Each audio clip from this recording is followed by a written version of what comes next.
We in here. We in here. I don't know if this shit is playing through my headphones or what. May have to switch this shit up, gang. I gotta pull it up on my what's the name? Get it going right. Let's see how it sounds. Sound far away or not.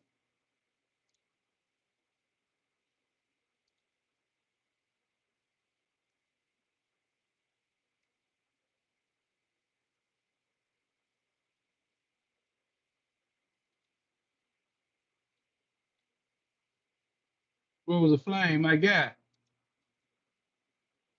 What's happening? What's happening, my man? That's my guy right there. I'm trying to see. I don't know if this shit is playing through my headphones or what. Switch this shit up, man. I don't know if it's playing through my headphones or not, y'all. I want the mic to come through. He did. My motherfucking dog. The guy showing up tonight. I don't know what it is. It's a good Sunday tonight. Sunshine tell you, hey, everybody here tonight. Oh, we got a good one tonight, y'all. We got a good one tonight for this old cold Sunday service. God damn. I just wanted to make sure my headphones were hitting right since I'm streaming from the phone now. I don't think this is gonna work. So tell me how this sound when I switch over to these AirPods.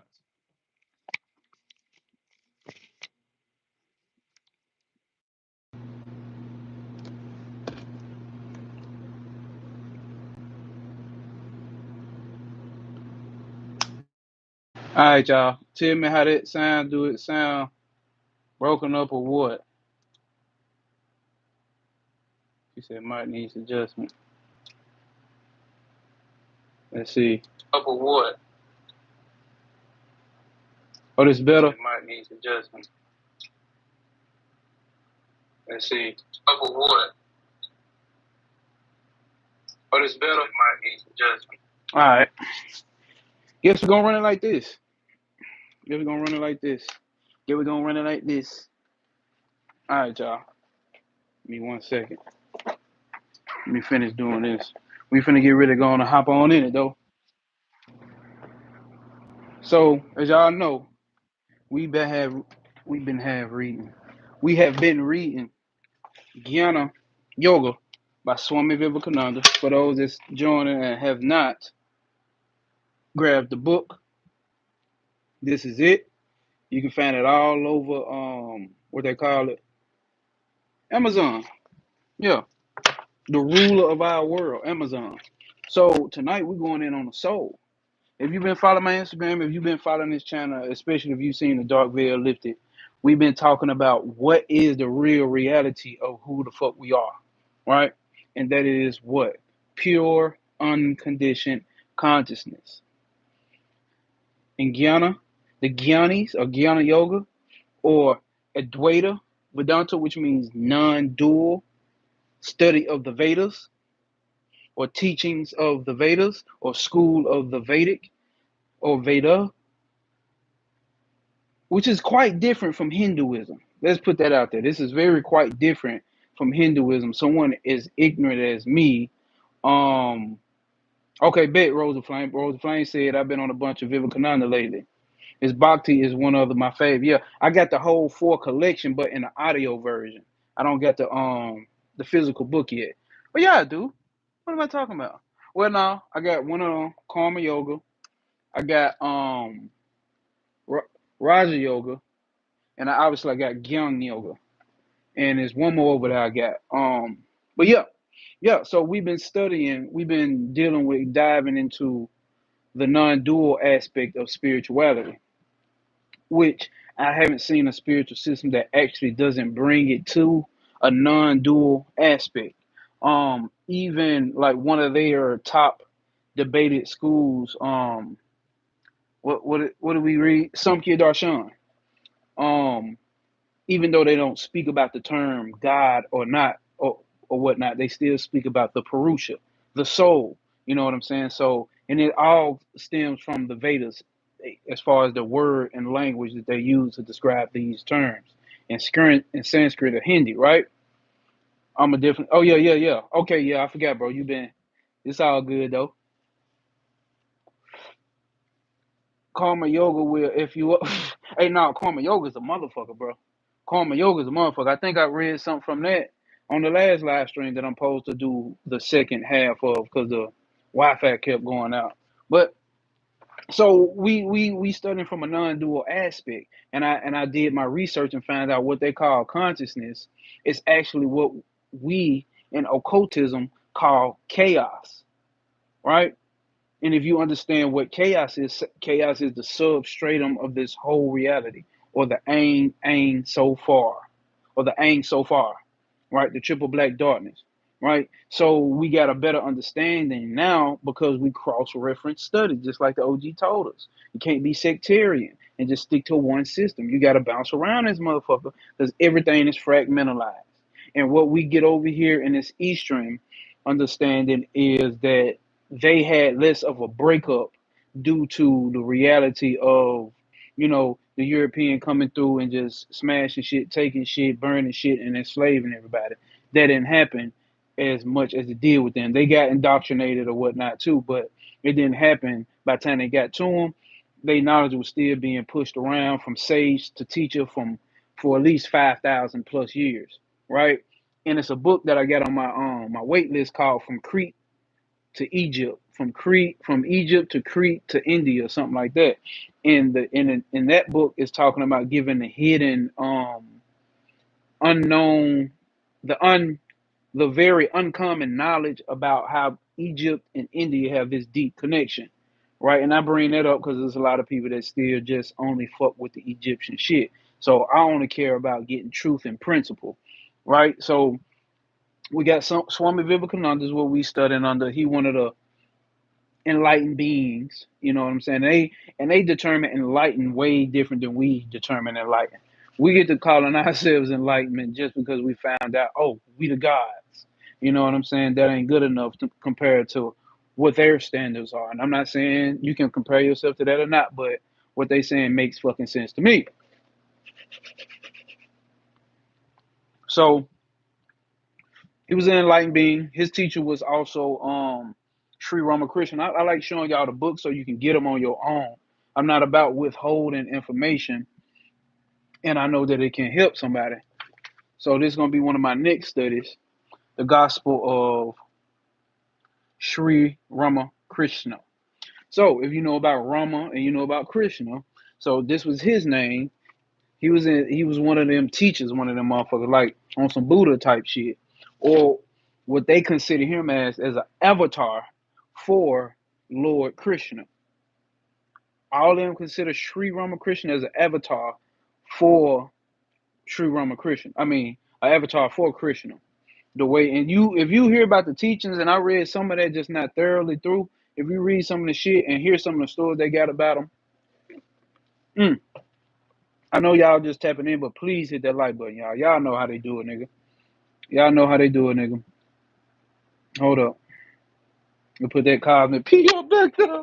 Yeah, yeah. Okay, it's gonna have a little. Well, Ganesh can sit back there, but these are the enlightened beings, y'all. Please hit that like button. Please hit that like button. These are some enlightened beings tapping in on, and you don't have to respect that or not. You know what I'm saying? If you're looking for cosmic P, if you're looking for these cosmic principles, you see what I'm saying? You're gonna get it over here full on holistically, right? You gotta be able to have discernment. What Vivekananda stands for, Viveka means discerning. Ananda means bliss. Cool, TGS. What's happening? What's happening? We got everybody in here tonight. I'm telling y'all, this one of them chapters, y'all. So let me read these comments. Um, okay, three said I'm definitely catch up. Karma yoga will fuck you. Karma yoga will have you changing your neighbor you can't stand, engine oil and cleaning that thing with the hose and the vacuum after. Real shit though. Real shit, and you will get to understanding why they put not even why they pushing for shit like that, but if you get to understanding the only thing that ever can exist is the self.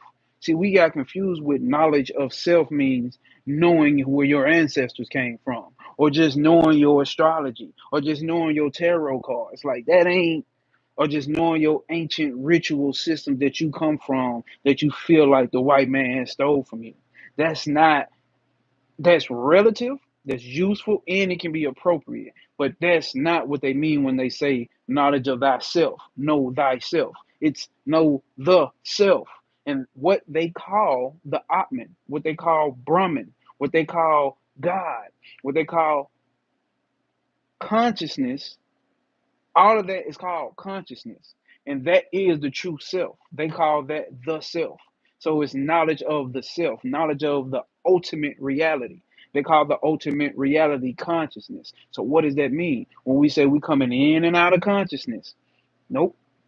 When we say we raising up our consciousness? Nope. Now, I get in a relative sense, we can say I'm conscious of this and conscious of that, but the whole overview sense, you're always consciousness. If you watch my story on my Gnosis Instagram page, I went through that. I went through it on the Dark Veil Lifted video. You're conscious and awaking, dreaming in the deep sleep state. All right? Waking, dreaming, deep sleep state. You're always conscious because that's who you are. That's the knowledge of the self that we're talking about. All that other shit, the mind and body. The mind and body is an object to consciousness. Don't want to hold y'all too long. Of course, we're going to get into it tonight. Let's see. And knowing exactly why, too. Now, facts, Rosa.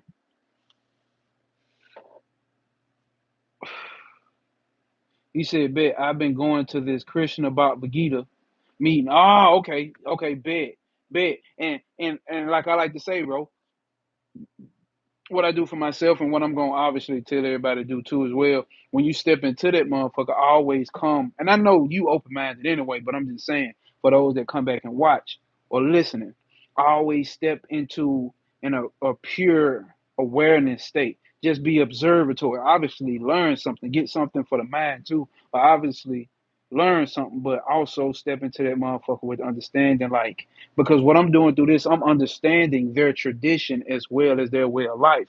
Because me personally, I'm not trying to pick up their tradition and start wearing orange cloths and you know what I'm saying, and walk around and trying to get initiated into the Ramakrishna order, nothing like that. I just want to understand the principles and apply these cosmic principles. Apply these cosmic principles, make them work for me, give them to y'all, and let them work for y'all. For those who have the right temperament for that to actually work for them. Because I understand a non-dual spiritual system is very hard. Because we always want to say, that done this to me, this done that to me, they did this to me. You see what I'm saying? Or I got an enemy here, or I'm my own enemy. You see what I'm saying? I've been through all those stages, so I'm here to tell you, for not from a intellectual theoretical standpoint, I've been through all those stages. You see what I'm saying? Been through all those stages. And now I'm understanding really why. There's no goddamn enemies. There's no goddamn enemies, man. So with that being said, further ado, we finna turn this camera around and get this shit popping. Let me take this shit off. So hopefully y'all been had a good Sunday, man, a good weekend. And hopefully y'all gonna have an even better week. Because remember, what's our principles over here? Stand on principle, and that's standard operating procedure, and stand on purpose. All right? That's standing on purpose. No obstacles will apprehend you. Right? The obstacle remover. No obstacles will apprehend you. Prosper over pain. It's not an obstacle, it's only an opportunity for you to prosper. Prosperity don't just look like money. It means it also does mean you having more knowledge of self. The big self, capital S self, which is consciousness, and then you as the mind body complex, more knowledge of who you are as a person. Right? So let's get into it, y'all. Jesus died publicly and rose bodily. No guru, mystic, or chakra ever did that. Well, too bad we ain't talking about chakras over here. And Jesus was a mystic, and Jesus was his own guru. If we want to go straight from that book, Jesus fulfilled over 300 prophecies. The universe fulfilled none. Well, I hope you get to go live with Jesus, buddy. Go live in Jesus's penis. Just etheric. I'm all about that Christian and going to the temples, but be sure to look into some of the not so wonderful aspects of Hare Krishna as well. It's like Western Hindu Mormonism. Uh, well, to the person that's playing, which I think JP stands for just playing. Um, And what's the name? Yeah, yeah. See, that's what I'm saying. You gotta notice with what Rose of Flame just said. You gotta notice the traditions as well and the spiritual systems. See, I already know Ether gonna go in there and get straight principle. You see what I'm saying? He gonna get the understanding of the principle versus a person, you know what I'm saying, going in and not picking up what they trying to put down. See, and look what JP just said. Krishna told Arjuna to fight his family. Jesus told us to love our enemies. See, that's a person who doesn't have understanding because Krishna told him that this was his duty. This was his duty. Jesus also told them niggas to put down what's the name and pick up swords. Sell your purses and pick up swords. This was no enemies. See, if you understand that all is whatever you want to call God, or all is whatever you want to call whatever universe, whatever anybody want to call it, if you understand all is the same, and this is a cosmic dream, or this reality is a dream, you ain't really harming nobody. That does not mean go out and kill. And also, if you take that story literal, if you think Krishna really came down here and taught this man on a goddamn battlefield, that is a method to teach a story. That is mythology to teach a story, to say, hey, wherever you land at in this life is due to your past karma, and you got to walk through it this way. You can get enlightenment this way, which means now, which is Bhagavad Gita chapter 13, where he talks about the knower in the field. The knower is the person who knows the whole aspect of this whole fucking reality, if you were to say, which means the body mind complex, which means the universe, Prakriti, which means this whole reality. So he's telling him while he's on the battlefield. What does that say? That means you can have your spiritual practices in your studies while you right now here doing your job. You go to work, you pay bills, you got a family. That's what that story is about. So they pushed it to the extremes of what man could be doing, which is the most brutal thing, war. So let's tell a story of a person who's going to war and give this teaching and this understanding. But I'm not here. I'm giving that breakdown just for those who want to know, not to back and forth with this person because it's actually somebody who knows some shit. It's actually somebody who knows some shit. And I'm gonna tell y'all for those who do have moderator um wrenches on their profile, y'all got the right to ban this motherfucker if it's getting on y'all nerves because I'm gonna start reading. But yeah, some people don't know that Coop TGS. Some people don't know that it's the same goddamn story. But we ain't gonna do that. I just wanted to clarify for those who have not read the Bhagavad Gita of getting that understanding. If you're taking it as a literal story and not taking it as understanding that it's principle, of course you're gonna take it that well, Jesus is the real one. And then somebody else gonna say, no, Muhammad is the real one. Then you have somebody else, no, Prometheus is the real one. Then somebody else, no, Baphomet is the real one. Hey man. But JP, we not against the Bible over here. So you seem to be a well studied bot. If because you obviously a bot, you typing too goddamn quick.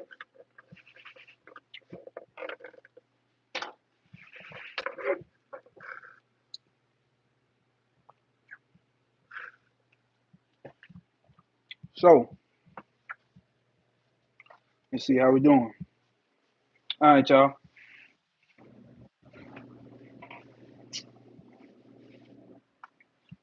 Yeah, nah, facts, Ethereal. Nah, Rosa Flame, you the real one. You the real one.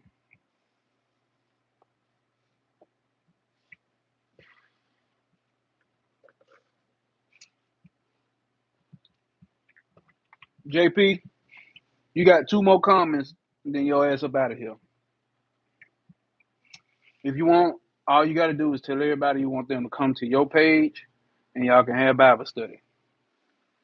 You got one more comment, JP. And Krishna does give cycles of rebirth and how to escape it. That's what the whole fucking Bhagavad Gita is about. That's what we're talking about right here. So you got one more comment, JP. One more comment, then I'm gonna get up there. You out of here, buddy.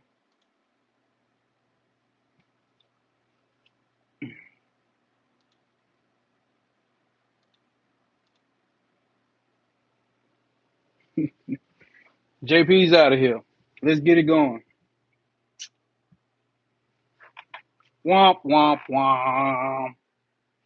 You know, if it was another what's the name, I entertain it, but we doing a fucking book read, and you can't keep up with somebody who typed that goddamn fast. Shit. All right, where my pen at? Damn, need my pen, y'all. Hold up. Today we talking about immortality. Immortality.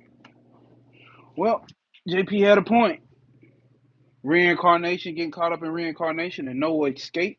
Guess what? You can escape this life from reincarnation. That's what I was just talking about on my Instagram story. But let's do it. Immortality. Now remember, and I know Etheric has not been here lately. So Swami Vivekananda basically ran around the world in the 1800s, Brody. And these are actually his speeches. So he delivered speeches, and let's see, I think us black folks just got out of slavery not too long ago. About 30 years ago, 1895. He did this in America in 1895. Niggas just got out of slavery. What, 1865? he was talking funky to these folks over here. He talked funky to the people in England too. Yeah, you came in a good chapter, bro. I ain't gonna lie, bro. Bro, I ain't gonna lie, bro. Every chapter been fire.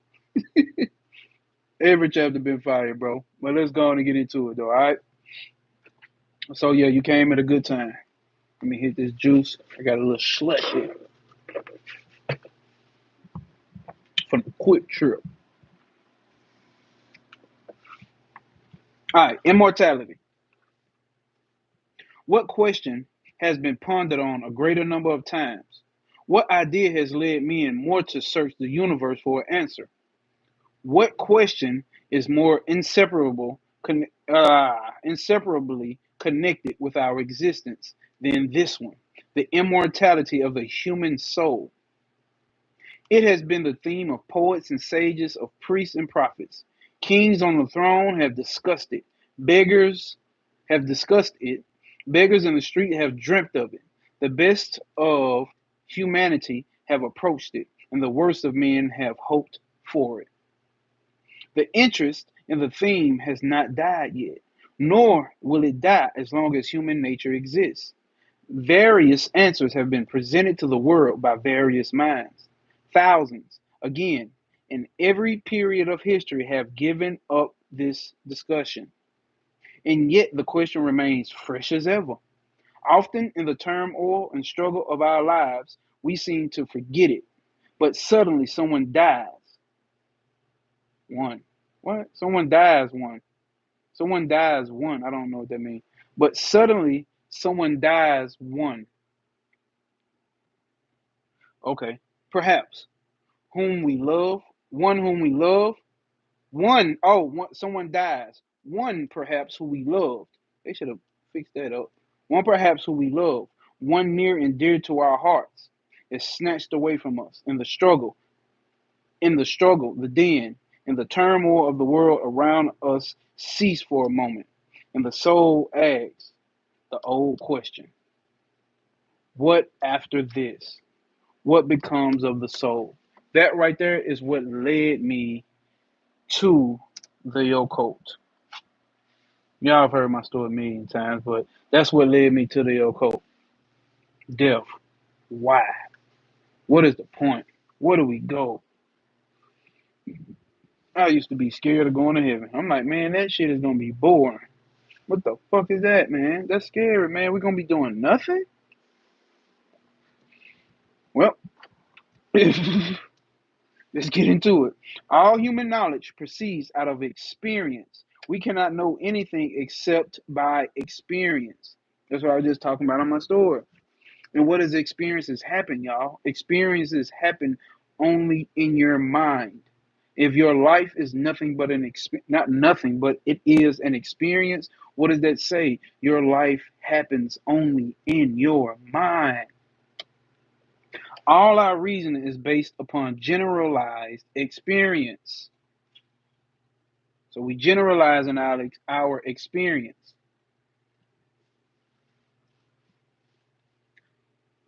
Let's see, make sure that's showing up clear.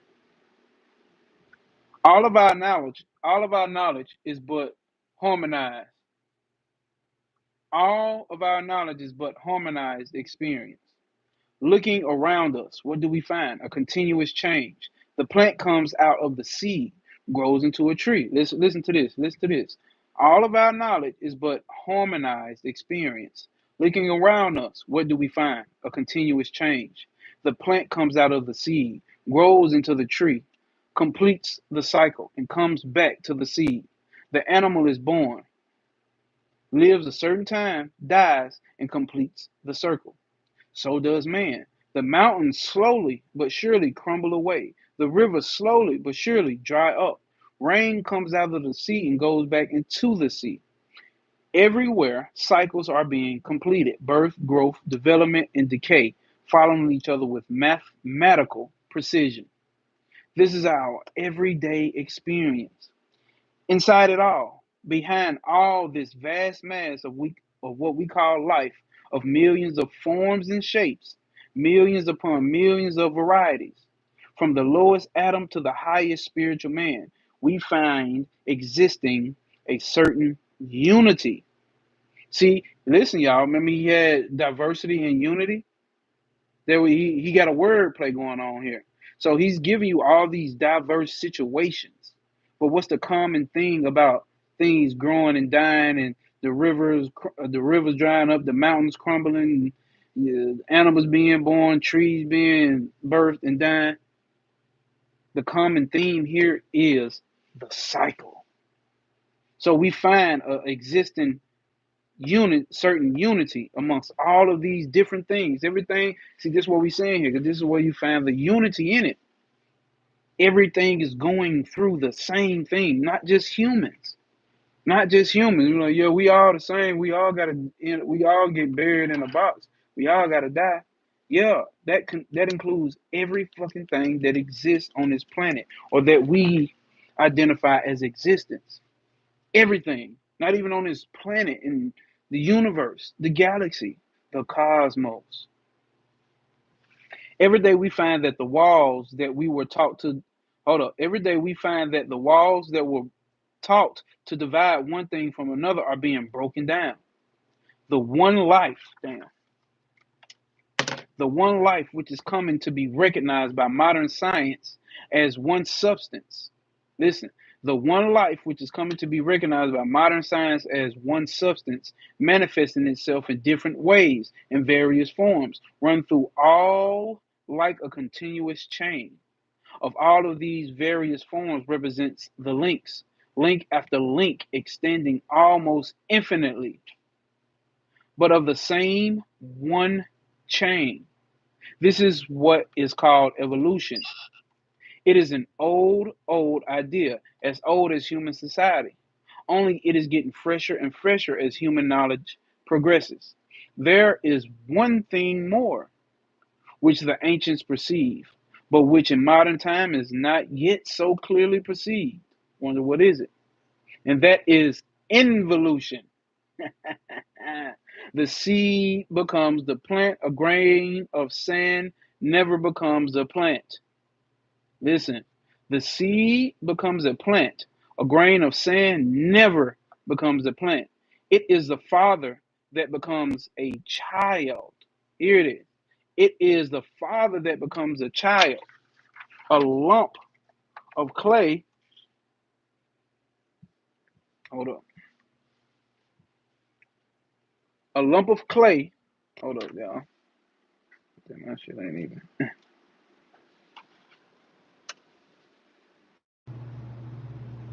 What did it say? A lump of clay never becomes a child. What does this evolution come from? Is the question. What was the seed? It has the same odor. It was the same as the tree. All the possibilities of a future tree are in that seed. All the possibilities of a future man are in that little baby. All the possibilities of any future life are in the germ. What is this? The ancient philosophers of India called it involution. We find then that every evolution presupposes an involution. We find then that every evolution presupposes an involution. Nothing can be evolved which is not already there. Here again, modern science comes to our help. You know by mathematical reason that the sum total of the energy that is displayed in the universe is the same throughout. You cannot take away one atom of matter or 1 foot-pound of force. You cannot add to the universe one atom of matter or 1 foot-pound of force. Okay, I'm reading the same sentence again. Of force. Evolution as such does not come out of zero. Then where does it come from? From previous involution. This child is the man evolved, and the man is the child evolved. The seed is the tree involved, and the tree is the seed evolved. Y'all getting that? Let's highlight that. The child is the man evolved, and the man is the child evolved. The seed is the tree involved. The tree is, hold up. The seed is the tree involved, and the tree is the seed evolved. All possibilities of life are in the germ. So if you read Samkhya Darshan, they went through Prakriti very heavily. The potent cause to get the desired effect, right? Oh, shit. Oh, I thought I was over here freezing. Samkhya Darshan, the cause and effect. The effect is already pre-packaged in the cause. It's important that you know that. That's why there ain't nothing new under the sun. Anything that it ever can be and ever will be is already inert in it. It's inherited in it. You're not gonna get peanut butter you're not gonna get a peanut butter jelly sandwich using a Sharpie marker. You ain't gonna get a peanut butter and jelly sandwich using a cup of milk. What it's gonna be is already in the inherent cause. So peanuts can become peanut butter. Peanuts can become whatever else you use peanut oil. Or peanuts can become, you see what I'm saying? A peanut ain't gonna never be an ocean of water. You can never go into that. It's already preset with its conditions that it can come into. Where's that? The problem becomes a little clearer. Add to it the first idea that of the continuity of life. In all creatures, from the lowest protoplasm to the most perfect human being, there is really but one life. Just as in one lifetime, we have so many various phrases of expression. The protoplasm developed into the baby, the child, the young man, the old man. So from protoplasm up to the most perfect man, we get one continuous life, one chain. This is evolution. But we have seen that each evolution presupposes an involution. All right. The whole of, let me get that camera from shaking.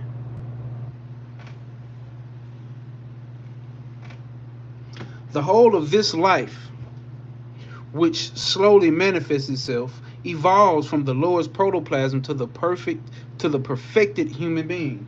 Hold up, y'all.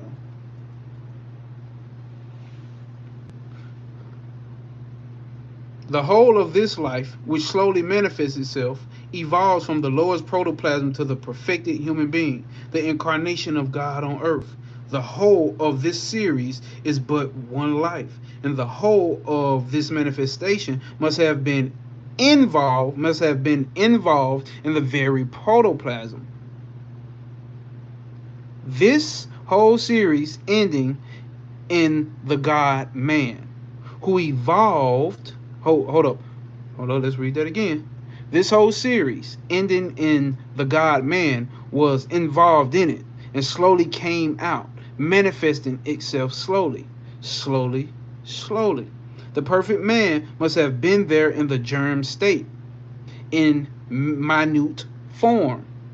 Therefore, this one force, this whole chain, is the evolution of that cosmic life which is everywhere. It is this one mass of intelligence which, from the protoplasm up to the most perfect man, is slowly and slowly uncoiling itself. Now that it grows, take away all ideas of growth from your mind. Not that it grows. Listen to what he's saying. My bad. So it's slowly, slowly uncoiling itself. But he said, not that it grows. That's right. That's right, Etheric. That's it, bro. This is about it, understanding those understandings. Because what is the tree of life? It's still sitting inside of Aang so far.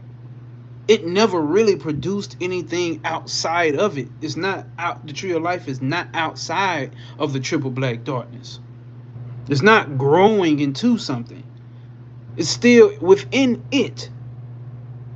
That's why I say evolve, man. You gonna get it. We gonna get it. We gonna get it on. Let me not have a head. Not that it grows. Take away all ideas of growth from your mind. With the idea of growth is associated something coming from outside. There we go. Here we go. Something extraneous, which will give the lie to the truth that the infinite, which lies latent in every life, is independent of all external conditions. It can never grow. It is always there and only manifests itself. So everything that's going to be is going to be already is in existence. And what we talking about when we use ain't so far, which which we know is chaos. There you go. So, and you know what I'm saying? Like, it just seems like every cipher on a tree is doing something that's relative to our level of understanding, if coming from a human perspective. But if you come from, if imagine with the knowledge that you have about Aang so far, looking down, you know that ain't really doing. You know that it's not really nothing evolving and growing. You know that Kether on down to Malkuth ain't really doing shit. It ain't really existence. It's just you turned in on yourself having a dream, imagining or dreaming about what it would be like. So your dreams are not growing everything that it is and ever could be, because it's existence itself. It is existence itself. Consciousness is what we're talking about here. I'm holding back my word because I know he gonna get into it, and I want to hear his aspect of the way he gonna put it down.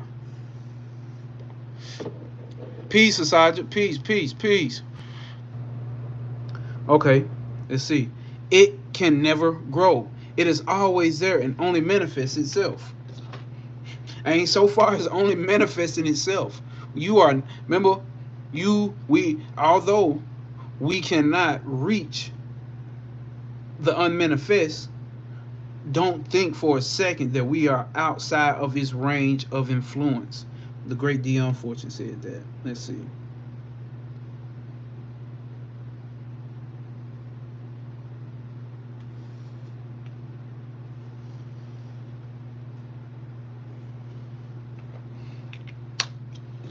The effect is the cause manifested. The effect is the cause manifested. He gonna get into it. He got to. There is no essential difference between the effect and the cause. This is what I'm telling y'all. Now we know what cause and effect is right over here on my channel. I know we know. We know that that is karma. There's no difference in good and evil. There's no difference in the cause and the effect. There's no difference in the actions taken. Now, from the body-mind complex that is looking at things, of course we're going to disagree. Because this is something favorable happening to me, this is something unfavorable happening to me. But what's the underlying principle here? Happening. So there's no difference. What the goddamn the 7 hermetic principles? Like and unlike are the same. Let's go. Take this glass for instance. There was the material, and that material plus the will of the manufacturer made the glass. Those two were its causes and are present in it. In what form though? Adhesion. If the force were not here, each particle would fall away. What is the effect then? It is the same as the cause, only taking a different form, a different composition. When the cause is changed and limited for a time, it becomes the effect. Listen, man, we gotta run through that again. Okay, take this glass for instance. There was the material, and that material plus the will of the manufacturer. Remember the will of the manufacturer that made the glass. These two were its causes and are present in it. So when you create something, you know your energy is in that. So that's why people pay so much money for art from the artist, because their energy is in it. That creativity that they took is in it. As spiritual people, we already understand energy, and that's the best word we can use. That energy is in it. So that willpower of that person who took the material with his will, that willpower is also in there with that material that came out on the other side as glass. Y'all getting that? Do that make sense? Let me know if that makes sense, y'all.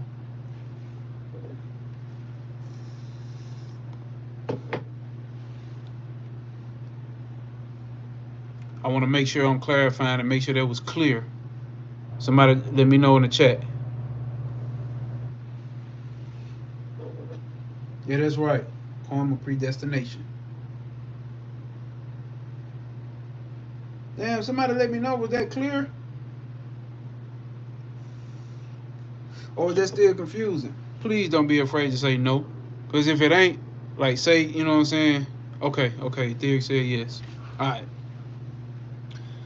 There was the material, and the additional material plus the will of the manufacturer made the glass. These two were its cause and present in it.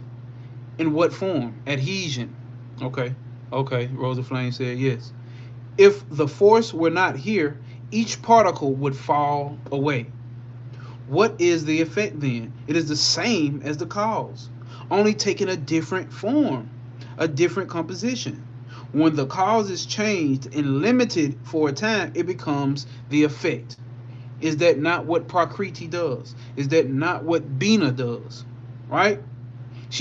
All she does is take the same energy from Hokmah and Kether, get that shit a shape and a form, add some limits to it, right? Limited.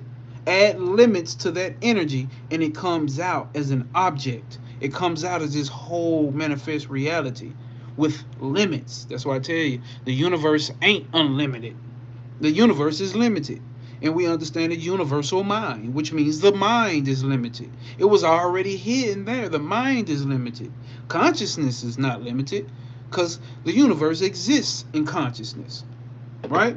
But it becomes the effect. We must remember this, applying it to our idea of life. I'm telling y'all, getting an understanding of this, it's not a lot of shit that you gotta know. You can just understand the principles and how to move through life and overcome suffering. Because where does suffering happen? Now, suffering in the body, hey, that shit's gonna be there. But the less and less identification with the body. There are some yogis, there are some enlightened people, there are some people who understand how to disassociate to the detach enough from the point that they don't feel the pain in the body without taking any anesthesia. But the suffering really happens in the mind. Why is this happening to me? Why is that happening to me? That's all happening in your mind. So this level of understanding with this shit is not a whole bunch of universal shit you gotta know. You see what I'm saying? That's the route that they're taking with this. I know everybody might not agree.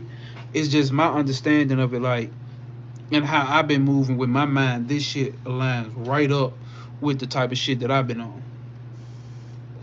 We must remember this, applying it to the idea of life, the whole of manifestation of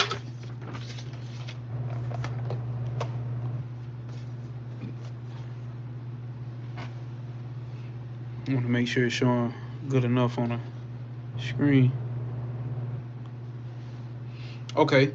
The whole manifestation of this one series, from the protoplasm up to the most perfect man, must be the very same thing as cosmic life. First, it got involved and became finer.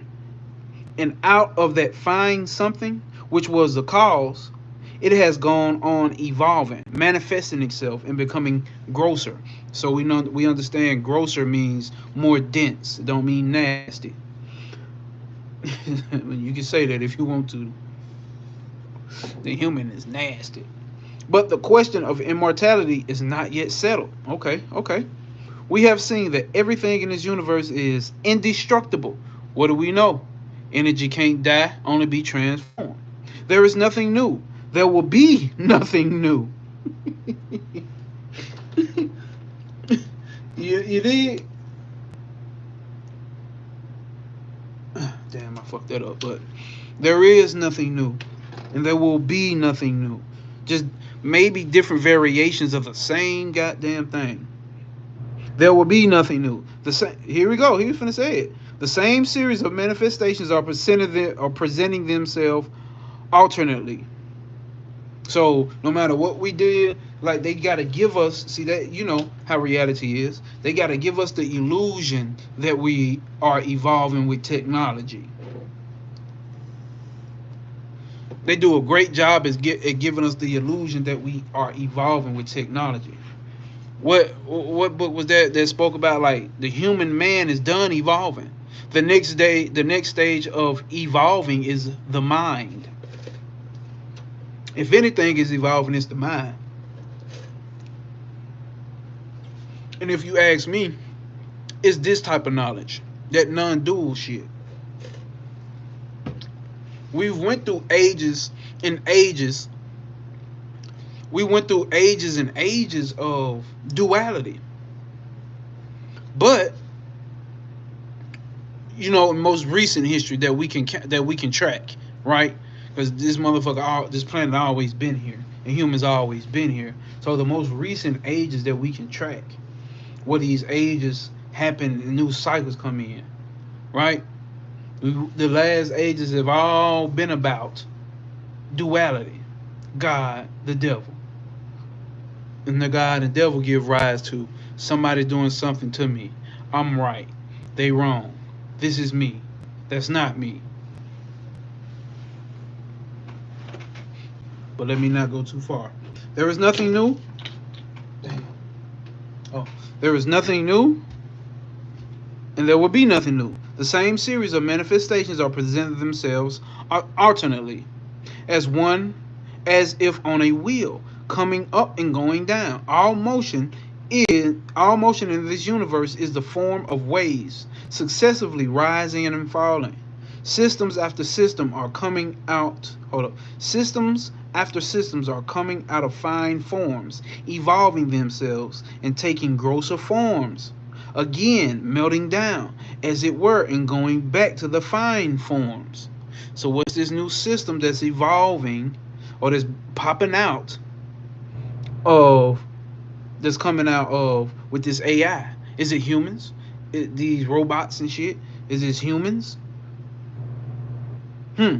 Again, they rise out of the fine forms, evolving from a certain period and then slowly going back to the cause, going back into Maya, going back into Prakriti, going back into Mayat. So, with all life, each manifestation of life comes up and then goes down again. What goes down? The form. The form breaks to pieces, but it comes up again. That's the only thing. What's the form? You know what the form is. That's your body. Only thing that exists down here really is name, form, and functions that we identify with. Name, form, and functions. You identify this as a pen, it has a name, and it has a form, it has a certain shape, and it has a function. It writes. You identify as a human, it shit, bathe, shave, have sex, fight, fuck, reproduce. It's a human. We know what the humans are shaped like. It has a name, it has a form, and it has a function. Maybe one of the most complex things that exists, but nonetheless, it's an object. This body is an object. Oh, here it goes right here. In one sense, even bodies and forms are eternal. Uh-oh. Well, let's see. Now, I would think he would be, okay, let's see what he's talking about. Okay. In one sense, even bodies and forms are eternal. How? Suppose we take a number of dice and throw them. This niggas was shooting dice. I told you them Indians is niggas. Suppose we take a number of dice and throw them, and they fall in this order: 6, 5, 3, 4. We take the dice up and throw them again and again. There must be a time when the same number will come again. Oh, I get where he's going. The same combination must come. Damn. The same combination must come. Now, each particle, each atom that is in the universe, I take for such a die. Okay, which is one dice. I take for such a die. And these are being thrown out and combined again and again. All these forms before you are one combination. Here are the forms. Here are the forms of a glass, a table, a pitcher, of water, and so forth. This is one combination. In time, it will all break up. But there must come a time when exactly the same combination will have come again. You will be here and this form will be here. You will be here and this form will be here. This subject will be talked on. Hold up. This subject will be talked on. And this picture will be here.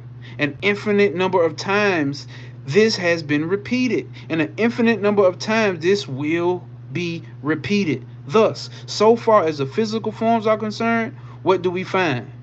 That even the combination of physical forms is certainly repeated. The archetypes of manifestation, I would say that as well. It's only a certain number of archetypes. You're gonna only incarnate in a certain type of archetypes. You get an infinite number of combinations in different bodies of the same levels of archetypes. Also, think about the body. Think about it. Think about how many people look like you. How many people have told you that look like you? How many people have you seen that look like somebody else? How many people have you seen that look like another famous person? I mean, exactly like them. Come on. In the so-called 8 billion people in the world, remember I pulled up that study where they actually said some people in Germany or Iceland or Greenland, something like that, they did a study and said like they believe the calculation of how many people on the world is a lie. Not or it could be a deliberate lie, or maybe not a deliberate lie, because they believe the people who have been taking census on the world miscalculated for a lot of people that live in rural areas. And they said they believe it's double. So imagine it being 16 billion people on this planet, bro. How many people do you think that look like you, bro? Pay attention. I remember seeing that Indian dude from India. They got a picture of him. He was a saint. And that nigga looked just like Dr. Sebi, bro. Just like Dr. Sebi. I'm talking about identical. If they stood next to each other, you know either they're the same person or they twins. It just keep replicating. What you talking about, Rosa Flame? Rosa Flame said just a little. They keep replicating. So many people around this motherfucker that look like you. So it's gonna be a infinite number of combinations. Obviously, you know, one of them may have 6 toes, and you got. I mean, one of them may have 6 toes on one foot, and you got 5. You know what I'm saying? But nonetheless, it's pumping out the same molds.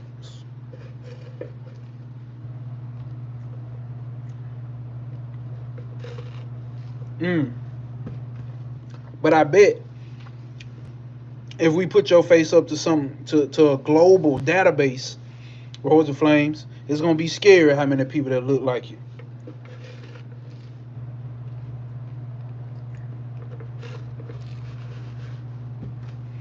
And then think about it. This is how we know we see ourselves in a different light. Because somebody can tell you you look like somebody, then you see that person, be like, I don't look like that person. But that person genuinely believes that you look like that. So the way that you see yourself, you can never see yourself the way other people see you. And I ain't talking about your personality. I'm talking about your physical features. So what you look like, you don't even know what you really look like. Remember we ran through that meditation of you can never see your eyes? If you standing right here in front of me, I can see your eyes and you can see my eyes. And I'll never be able to see my eyes truly in a way that you see it through a direct experience. Only way I can do it is using a camera. That's a reflection. That's a distortion. Only way I can do it is looking in the mirror. That's a distortion. That's a reflection.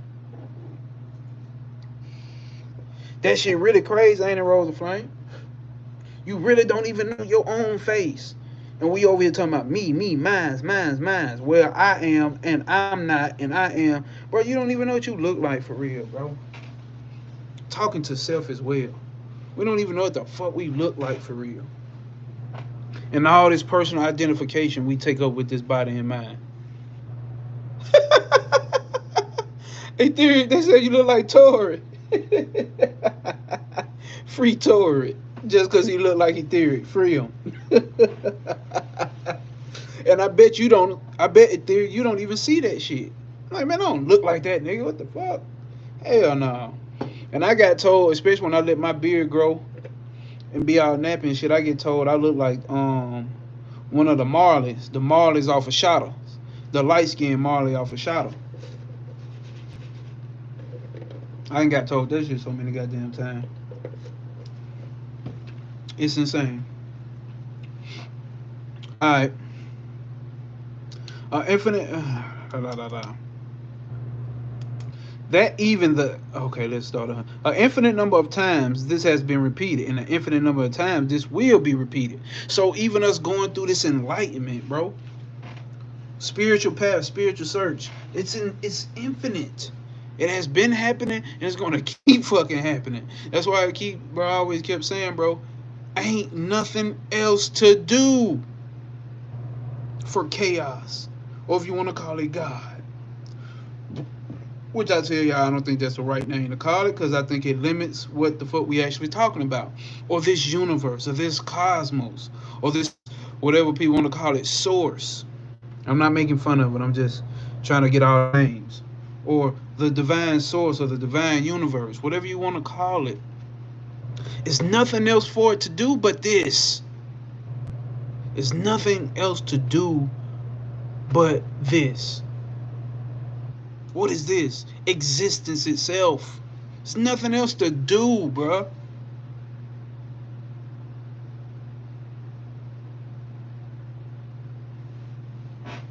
Nothing else to do, bro. That, okay. Thus, so far as the physical forms are concerned, what do we find? That even the combination of physical forms is eternally repeated. A most. Do you think that's why they trying to stop some shit? Why they picked up the aspect of putting your ass inside a casket? From ashes to ashes, dust to dust. Put his ass inside a casket. Do you think that tried to put a halt to something? Because We all know all the plants and grass and trees and mycelium under the earth are connected. So even if you do only have one cemetery in your town and it's all the way on the other side of town, some way, somehow, that nutrition from that cemetery is getting transferred through that, and then it goes back up and get evaporated. The rain goes down and then rains over here on the other side of the town where these trees are. Or we can say the mycelium connection. All that shit is getting transferred to the whole other side of the planet and the whole other side of the world, maybe in various different degrees. Do you think why? That's probably why they created a tradition to start putting your ass in a casket in a box so it actually doesn't transfer into the ground. And then something alternatively happened. What's that?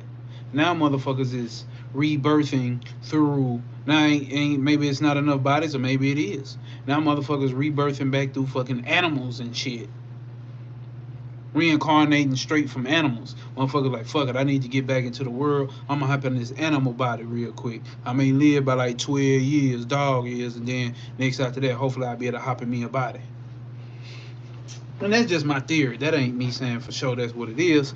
But a most interesting conclusion that follows from this theory is that the explanation of facts such as these, some of you perhaps have seen a man who can read the past life of others and foretell the future.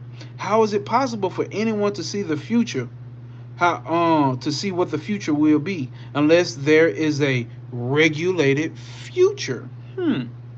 Effects of the past will recur. Effects of the past will recur in the future. And we see that as it is so. You have seen the big Ferris wheel in Chicago. The wheel revolves in the one hold up. The wheel revolves and the little carriages on the wheel come regularly, one after another. One set of people get into these, and after they have gone around the circle, they will get out, and a fresh batch of people gets in. Each one of these batches is like one of these manifestations, from the lowest animal to the highest man. Do you hear that? Each one of these batches is like one of these manifestations, from the lowest animal to the highest man. Nature is like the chain of the Ferris wheel, endless and infinite. And these little carriages are the bodies or forms in which fresh batches of souls are riding, going up and higher until they become perfect and come out of the Ferris wheel. But the wheel goes. Hold on. The first Ferris wheel was erected in Colombia. Okay, yeah. But the first Ferris wheel goes on. What you talking about, Rosa Flame? You said fortune. You talking about Dion?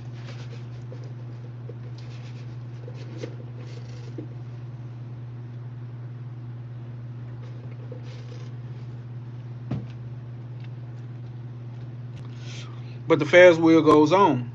And so long as the bodies are in the wheel, it can be absolutely and mathematically foretold where they will go, but not so of the souls. This is possible to read the past and the future with thus it is possible to read the past and the future with precision. Remember he said, but not of the souls, not the souls. Oh, you said Wheel of Fortune.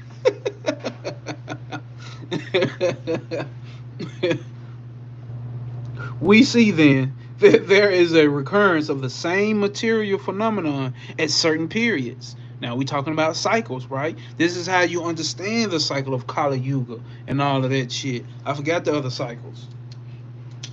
Then you get the golden age or the Aquarian age or whatever the fuck new age say it is. But we know of the old age, Kali Yuga and all of that type shit. And equinox percussion. Now, I spoke on the Equinox percussion session, whatever it's called, on my very first YouTube video, The Rise of the Divine Feminine, and I gave my prediction of where I think this shit is going. And I also corrected the way that I spoke about the Rise of the Divine Feminine on my Rise of the Divine Feminine Part 3 video with Coffee, Tarot, or She, Tarot, and Coffee. Me and her had a great live stream. We see then that there is a recurrence of the same material phenomenon at certain periods, and that the same combinations have been taking place through eternity. But that is not the immortality. But listen, but that is not the immortality of the soul. Remember, we on a chapter called Immortality. Ain't nobody tell me this shit, cricket. But that is not the immortality of the soul. We have observed that no force can die, no matter can be eliminated. No force can die, no matter can be eliminated. What then comes of the soul? What then becomes of the soul? It goes on changing back and forth until it returns to the source from which it came. There is no motion in a straight line. Everything moves in a circle. A straight line infinitely produce becomes a circle. You hear that? A straight line infinitely produced becomes a circle. Remember we read Cosmic Doctrine? If that is so, there cannot be eternal degradation for any soul. If that is so, there cannot be any, my bad, y'all. If that is so, there cannot be eternal degeneration for any soul. It cannot be. Everything must complete the circle and come back to its source. Let me see what y'all talking about. Zero, my God, what's happening? What's happening, Zero? What's happening, Zero? The Mexico spiritual hero. My boy, Zero. Let's see. So, now, remember this, y'all. Depending on what system you go to, they're going to say something else is eternal. Hold up. Why my Wi-Fi? I don't like my Wi-Fi disconnected. All right. So, depending on which system you go to, they'll get the same. Okay, but it don't matter. We ain't even got to get into that. Sorry being late. I was out here and started raining. No, you good, bro. You good. You never late. You never late. What are you and I and all these souls? In our discussion of evolution and involution, we have seen that you and I must be a part of the cosmic consciousness, cosmic life, cosmic mind, which got involved in that intelligence which is God. Hold up, I skipped the sentence. I must be a part of that cosmic consciousness, cosmic life, cosmic mind, which got involved, and that we must complete the circle and go back to this cosmic intelligence, which is God. The cosmic intelligence is what people call the Lord, or God, or Christ, or Buddha, or Brahman. What the materialists perceive, where's JP, his ass gone now. Oh yeah, I kicked him out. What the materialists perceive as force, and the agnostics as the infinite, inexpressible beyond, as the infinite inexpressible beyond, and we are all parts of that. This is the second idea. Yet this is not sufficient. There will still be more doubts. It is all very well to say that there is no destruction for any force, but all the force and forms that we see are combinations. This form before us is a composition of several what? Of several present, of several component parts. And every force that we know is similarly composite. If you take the scientific idea of force and call every force the sum total, the resultant of several forces. Listen, if you take the scientific idea of force and call every force the sum total, the resultant of several forces, what becomes of your individuality? Everything that is a compound must sooner or later come back to its component parts. Whatever in the universe is the result of the combination of matter of force must sooner or later go back to its components. Whatever is the result of certain causes must die, must be destroyed. It gets broken up, dispersed, and resolved back into its components. The soul, listen, the soul is not a force. I'm gonna highlight this. The soul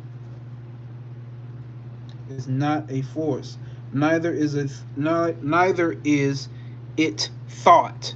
So your soul is not a thought and it's not a force. It is the manufacturer Is the manufacturer of thought, but not thought itself. It is the manufacturer of the body, but not the body. Whoo! He's saying some shit. He's saying some shit. The soul, chaos, Ain Sofar, consciousness, Brahman, and Atman is the very source of everything. It's the substratum of everything. Everything comes out of it. If you just join and hit that like button. But yet it is not attached to any of this. This is when we get this level of understanding, we naturally have no attachment. And I don't mean no attachment as in I don't want to be around nobody. I don't need a relationship. I need to stay away from it. No. You're going to be fully immersed. Remember what that chapter we read on? Etheric, if I was you, if you could get the chance to go back and watch where he said divinity. What did he talk about that divinity? He talked about Maya, the real nature of man. Let's see. That was a fire chapter. God and everything. I say chapter 5. Whenever you get the chance, Brody. Watch that chapter 5 where he talks about God and everything. That's the real true non-attachment. Zero said it's like the fabricator. That's the real true non-attachment when you see God and everything. And we go into that chapter that goes even deeper on that, but that should have sent me on a spiral. I don't want to do that yet. So the soul is not a force, neither is it a thought. It is the manufacturer of thought, but not thought itself. It is the manufacturer of the body, but not the body. Same shit. This is why I tell you, this is the same talk you get when you hear about chaos. This is the same talk you get when you hear about the unmanifest and the Ain Sof and Ain Sofar. It is, but yet it's not at the same time. You see what I'm saying? It is, but it's not at the same goddamn time. It's a paradox. That's why it's hard for us to grasp the understanding of consciousness, of non-duality. Because it is and it's not at the same goddamn time. It's a paradox. That's why they say those who know Brahman, those that say they know Brahman not. And those who say that and those that do know Brahman, know that they do not know Brahman. It's a paradox. Why so? We see that the body cannot be the soul. Why not? Because it is not intelligent. A corpse is not intelligent, nor a piece of meat in a butcher's shop. What do we mean by intelligence? We mean reactive power. We want to go a little more deeply into this. Here is a picture. I see it. How? Rays of light. Listen, this is very key. Here is a picture, like a picture of water, right? I see it. And then the question is, how? Rays of light from the picture enter my eyes and make a picture. See, there's a picture, like a regular picture to hold water. And then right here, he's talking about the normal picture, like an IG picture. So rays of light from the picture enter my eyes and make a picture in my retina, which is carried to the brain. Yet there is no vision. Listen, yet there is no vision.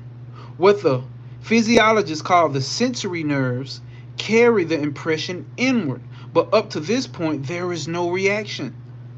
The nerve center in the brain carries the impression to the mind, and the mind reacts, and as soon as this reaction comes, the picture flashes before me. Nigga, we know this, but I don't think we take this into account, bro. I don't think we take this reality into account. So when you have this type of level of understanding, or this degree of understanding, or this way to perceive the world, why take shit so personal? You only see what the light makes visible for you to see. And what are we here for? Enlightenment. Enlightenment. You don't even see the world directly, bro. You don't. It gotta go through some shit before you get to say, I seen this, or I experienced this. Oh, I was just talking about that on my story as well. You can't tell me something that you have experienced that did not happen in the mind. Everything happens in the mind. You are not your body. You are not your senses. Your senses just play a way to send the information back to your mind. And then you start latching on to that and saying, this happened to me, that happened to me. You're not experiencing it directly. It's really the light that's doing that. The light, the soul.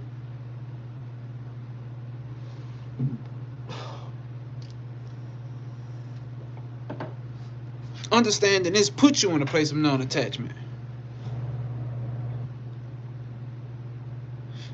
Rosa Flame says, since it was a lecture, he likely had an actual picture of water. Yeah. Knowing how they move, yeah. Hell yeah.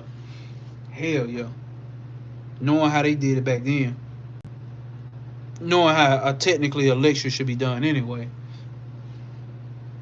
Technically, everything is subjective because of the mind. Everything is subjective. And check it like this. The only subjective reality actually is consciousness.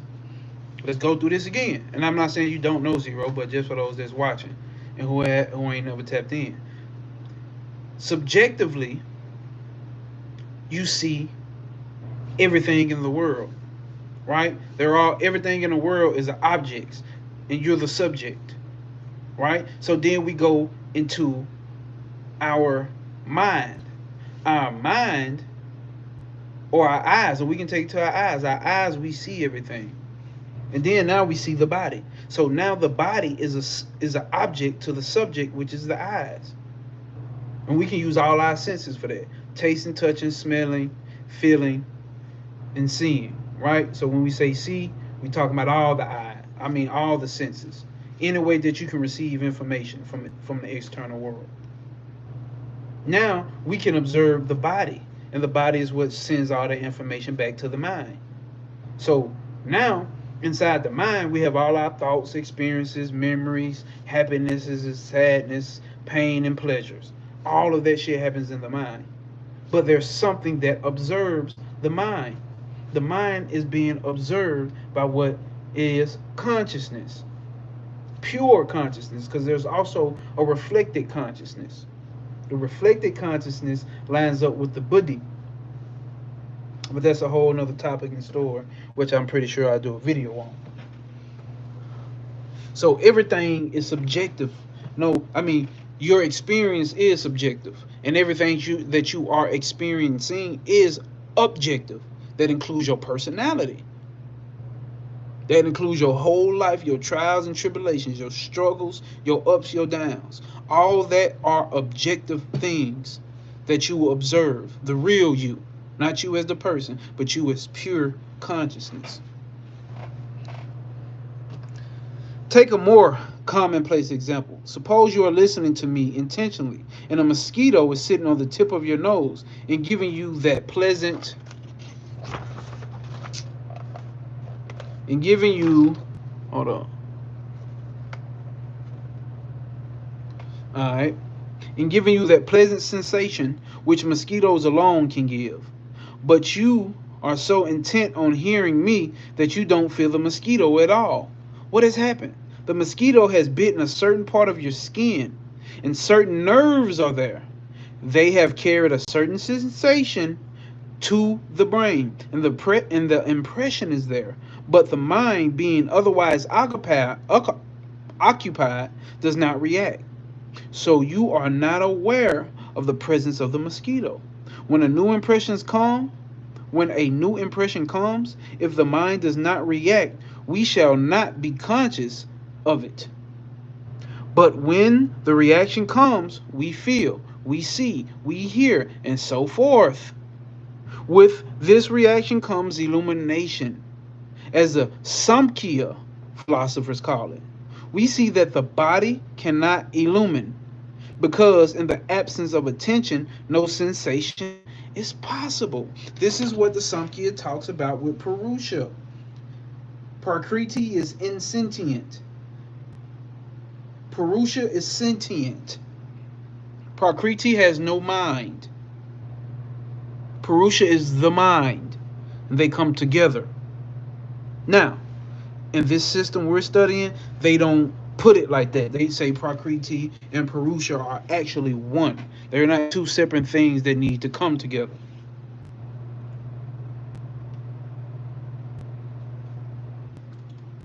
Alright?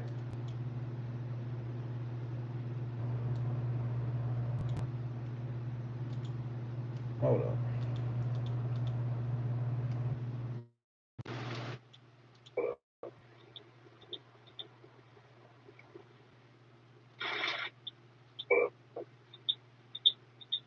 Am I coming through, y'all? Am I coming through, y'all? Alright, sound like I'm coming through. Like getting cut and feeling an itch instead of a pain because you didn't notice it. There you go. There you go, bro. There you go. That's what that right there is the illumination of that object, right? That's the illumination. That's what consciousness does. It illumines the objects. So in Advaita Vedanta, they speak about what is an experience. Experience is consciousness plus object. So here's an experience. Boom. You viewing this, you consciousness, and here comes this Sharpie. I just seen a Sharpie. Experience. Right there. That simple. Now take this Sharpie as a thought about some food. Boom.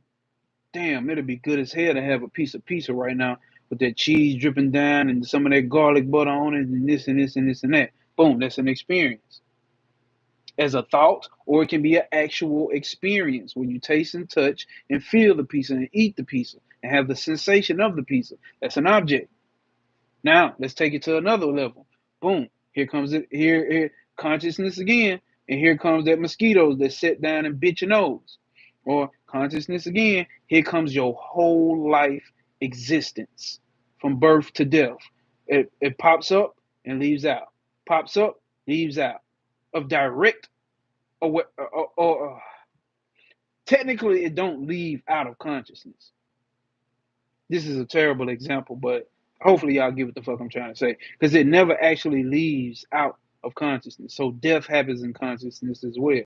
How you think people know that they're dead? But for that example, consciousness plus object equals experience. Let's get to it.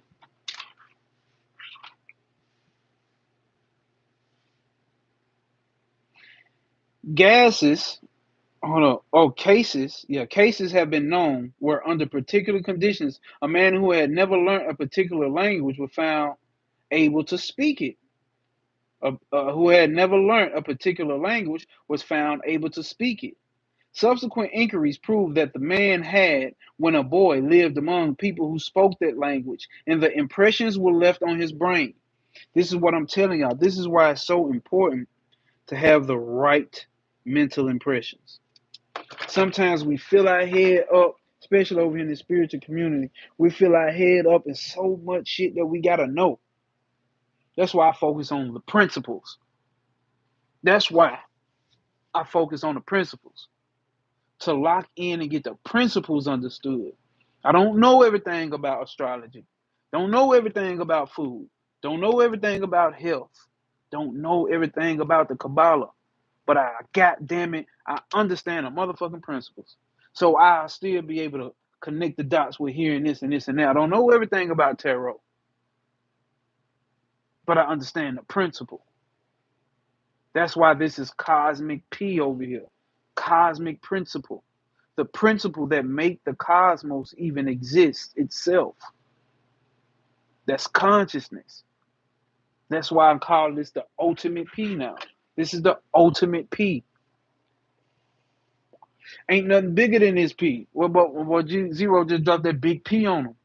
Ain't nothing bigger than a P. What can happen outside of consciousness?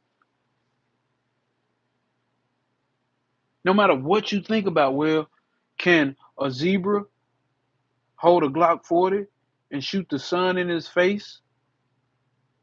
Nigga, you just imagine it in your head. That happened within consciousness. And you exist within consciousness. That thought exists within consciousness. Everything is inside of consciousness. Learn the principles. You better move smoothly through this motherfucker. Smoother. Let's just say that. Smoother. Way smoother. These impressions remain and stored up there until through some cause the mind reacted and illumination came. And then the man was able to speak the language. This shows that the mind alone is not sufficient, that the mind itself is an instrument in the hands of someone else. The boy's mind contained that language, yet he did not know it. But later there came a time when he did. Same shit with y'all in this spirituality shit. How do you niggas think you understand this shit? How do you think this shit clicks for you? You done this shit in the past life.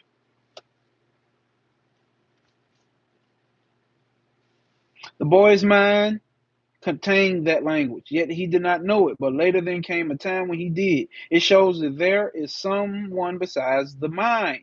It shows that there is someone besides the mind. I'll read that again. It shows that there is someone besides the mind. And when the man was a boy, that someone did not use the power. But when the boy grew up, he took advantage of it and used it.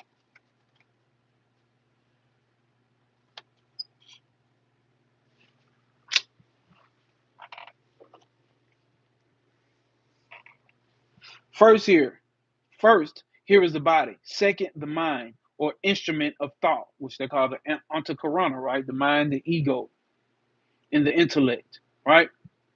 The higher intellect, the mind, ego, and the intellect. The mind or instrument of thought. The third, behind this mind, hold up, are y'all hearing this? First, there's the body. Second, there's the mind or the instrument of thought, right? That's all the mind does, produce thoughts and memories, thoughts and memories, thoughts and memories. Think about that. Ponder on that. Sit with that. If you just joined and hit that like button, please. All the mind does is think about thoughts and give thoughts. Memories ain't nothing but thoughts. And third, behind this mind is the self of man. We are talking about knowledge of self. Pure, unconditioned, motherfucking consciousness. The self of man. And what do they call it over there? The Sanskrit word is Atman. As a modern philosopher have identified thought with molecular changes in the brain. They do not know how to explain the case just mentioned, and generally they deny it. That's why I went through that dark video of showing y'all everything, and I pulled up Dion Fortune, one of the master occultists.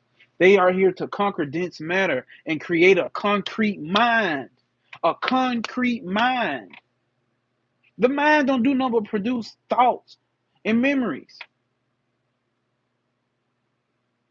You don't want you want a concrete mind in a sense of not having a weak mind in the way that we talk, like being your mind so weak anybody can tell you anything, you'll believe it. Not that aspect. They talking about a concrete mind in an aspect of a dense mind. We're here to dissolve the ego and to dissolve the mind eventually, because that's what's bringing us back here, y'all. That's what's bringing us back here for those that want to get away from reincarnation. You don't want to create a dense mind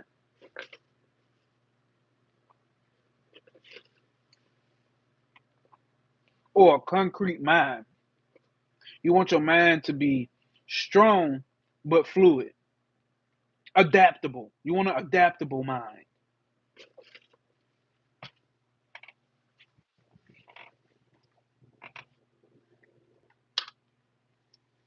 The Sanskrit word is Atman. As modern philosophers have identified thought with the molecular changes in the brain. That's what they're going to tell you. You ain't nothing but a whole bunch of molecules and sensory electromagnetic forces popping off and this and this and that. Believe that shit if you want to. They don't know how to explain the case just mentioned, and generally they deny it. But it's 2025, they still saying it. They just came out with I showed y'all in the video, came out with something, they said, The thalamus gland is what's producing consciousness. The fucking thalamus gland. They still think consciousness comes from something material because they're materialists. Why? Because they have to. They have to be able to quantify something. You can't quantify chaos. You can't quantify the soul. You can't quantify God. You can't quantify consciousness. They will forever not get it because science itself is about making things quantifiable. Thalamus and Thelma will. Damn, what's wrong with my shit just went out. Okay. Hold on, make sure y'all can still hear me. Shit just went out. Oh, yeah, y'all can hear me. They're not going to get it. And they're going to keep denying that. But if we're in spirituality, we should know that. And all I'm saying, we got to update our systems on how we speak about consciousness. It does not rise, it does not fall. Okay, Rose Flame saying I'm good. It does not rise, it does not fall. What Zero said, they always lay down in the five senses. That's as far as they're willing to go because that's all they can quantify. They can't quantify anything outside of the five senses. Because remember what we say, y'all. How do you know anything? To know something, the only way to know something is to use your five senses. That's why they say those that say, keyword, say that they know Brahman, they don't know Brahman. And those that know Brahman know that they do not know Brahman. Because you can only know things through your fucking five senses. And it's beyond the five senses. Ain Sof and Ain so far is beyond the tree. This negative existence. This no thingness. It's nothingness. It's not a thing to be known. It's not a thing to be grasped. It's a thing to be, it's something, it's realization itself. Let's just say that. The mind is intimately connected with the brain, which dies every time the body changes. The self is the illuminator, and the mind is the instrument in its hands. And through that instrument, it gets hold of external instruments, and thus comes perception. I'm gonna read that again, y'all. Let me see where I want to stop at. Might have to keep going. The self is the illuminator, and the mind is the instrument in its hands. And though that instrument gets hold of the external instruments, and thus comes perception. That's how you get first person experience. That's how I can look down at my hands and see my hands from that first player mode. That's the reflected consciousness.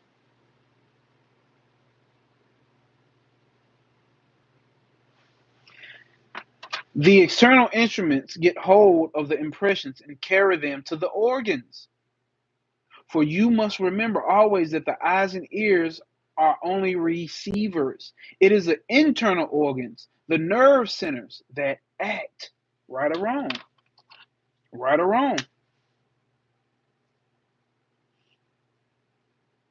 Your eyes, your nose, your tongue, your skin, all they do is receive.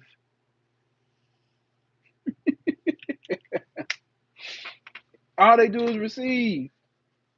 All they do is receive. It's the internal organs that's doing all the shit, man. In Sanskrit, these centers are called the Indriyas, right? Let's highlight that. We know that. In the Sanskrit, these centers are called the Indriyas. You know, we got 10 sense Indriyas. They carry the sensations to the mind. The mind presents them further back to another state of the mind, which in Sanskrit is called the chitta, the memory, right? And there, they are organized into will. And all these present them to the King of Kings inside, the ruler of his throne, the self of man. He then sees and gives his orders. Then the mind immediately acts on the organs, and the organs on the external body. The real receiver, the real ruler, the governor, the creator, the manipulator of all this is the self of man. Yeah, honestly, I'm gonna just do this whole little paragraph like that. Okay, we get into it, y'all. We see then that the self of man is not the body, neither is it thought. It cannot be a compound.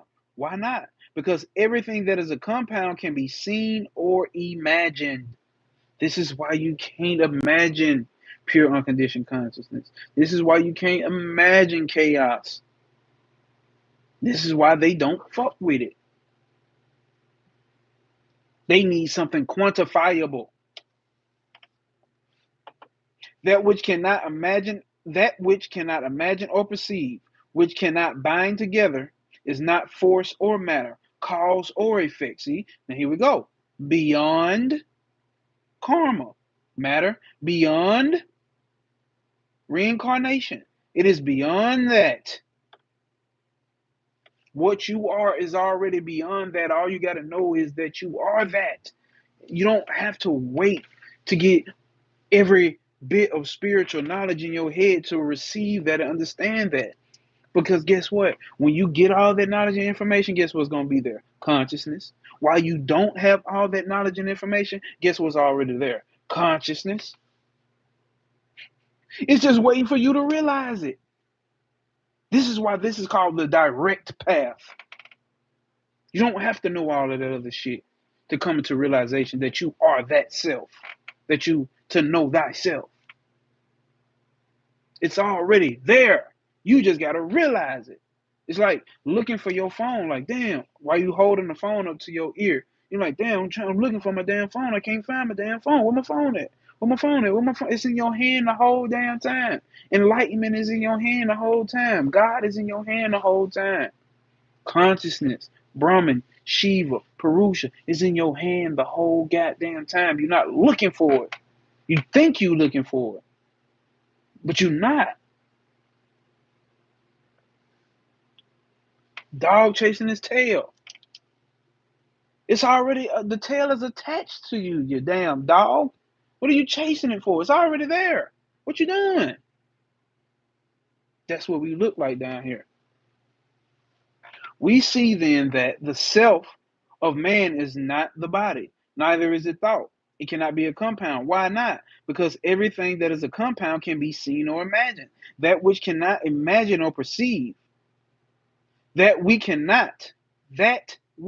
we cannot imagine or perceive, which we cannot bind together, is not force or matter, cause and effect, and cannot be a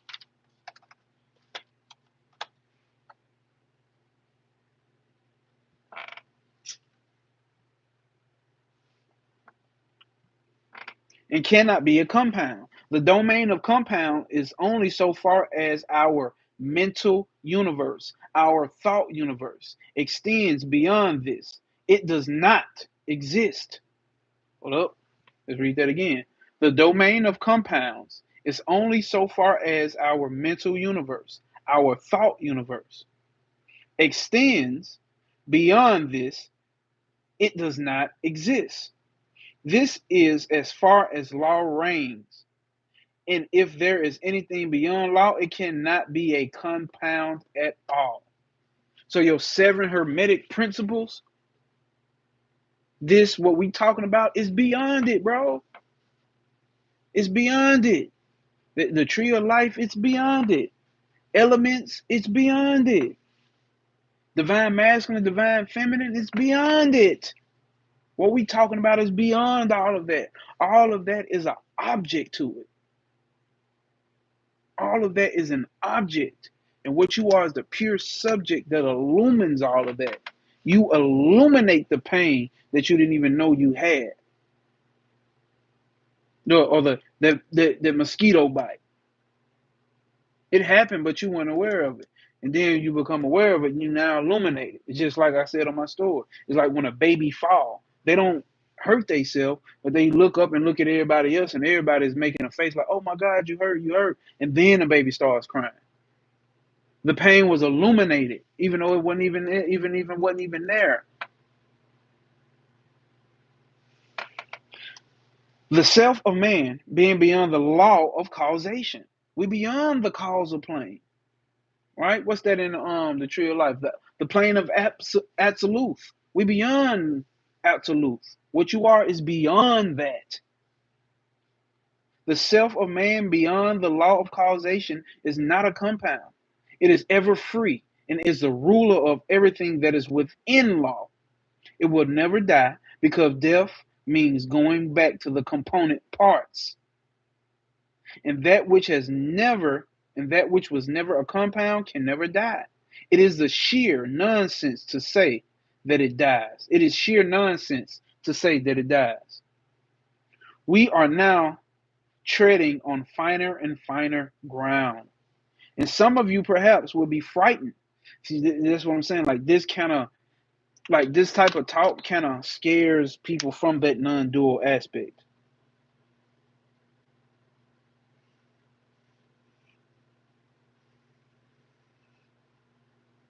Especially back in 1896. I don't think it should scare a lot of people away. Because honestly, like this book right here is like very, I would say, good entry level into understanding Jnana Yoga. Remember, Jnana Yoga means the path of knowledge. I feel like occultists, like real deal occultists, like y'all, we get it.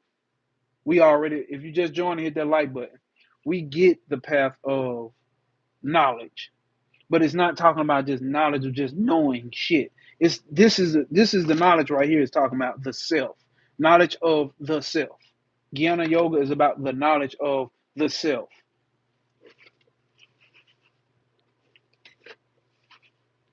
That's it.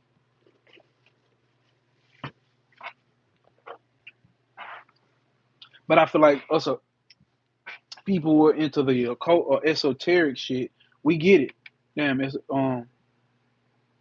Ethereum said P. Zero said SOP.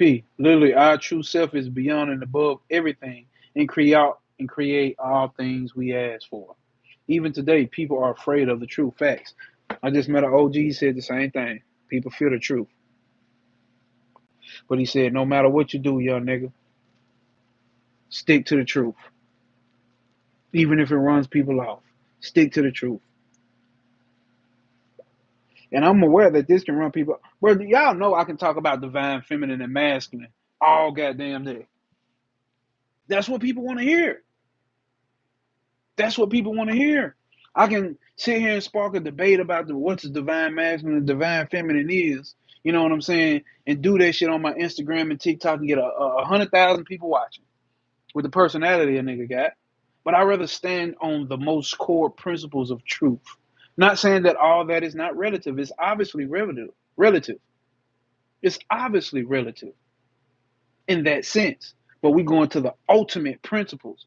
What sets up all this shit? That can be done easily if I wanted to run that way. You see, that made two people walk away. You did, but that's not what we're doing over here. We getting to the substratum of this shit. We getting down to the shit of this shit. We getting down to the feces. You dig what I'm saying? So he says, now, okay, because now he really getting into the shit. This is what this shit really. Ethereum said, real funky stuff. Really funky stuff, bro. And Zero says that's not the most important. Facts. Facts. But then again, it's not the most important for us or people of our mental temperament. You see what I'm saying? It's very important to those who are on that, I don't want to say level, but who are to that degree of this of knowledge, of spiritual knowledge. It's very important to them. They want to figure that shit out. Or maybe they don't. They just probably want to play around with it because there's some shit to say and some cool shit to say. Guess what? People like us, we gonna be here when spirituality ain't cool no more. When it ain't trendy no more. You motherfuckers still gonna be here putting the work in. I'm still gonna be here putting the work in. Even if YouTube went out tomorrow, it wouldn't matter. I'm still doing it. We are now trending on finer and finer ground. Some of you perhaps will be frightened.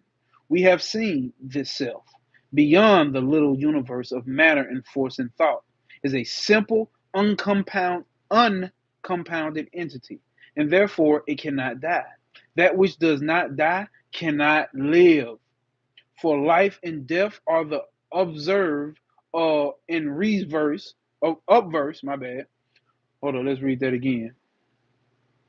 That which does not die cannot live, for life and death are the obverse and reverse of the same coin.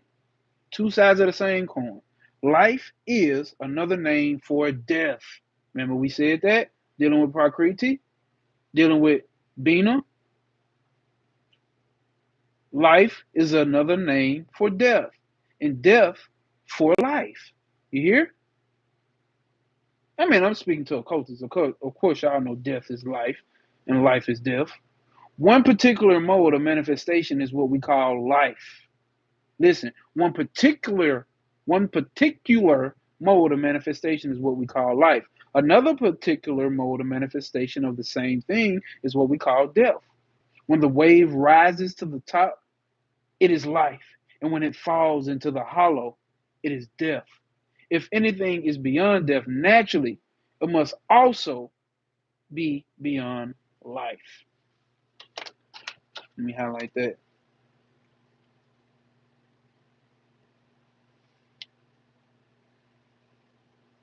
Think about that. You beyond life and death. You sitting here watching this, the real you, the real self.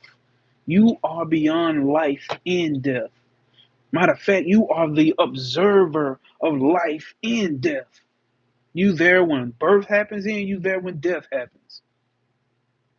Dig that. If you just joined, hit that like button. We on some real gangster occult shit right now. Not for the weak minded. Caluminary, my Caluminati. On my mind, soul, and my body. Salute, Brody. Appreciate you for stopping through. So what does it say? If anything is beyond death, naturally, it must also be beyond life. Right, Etheric? Out the loop for real.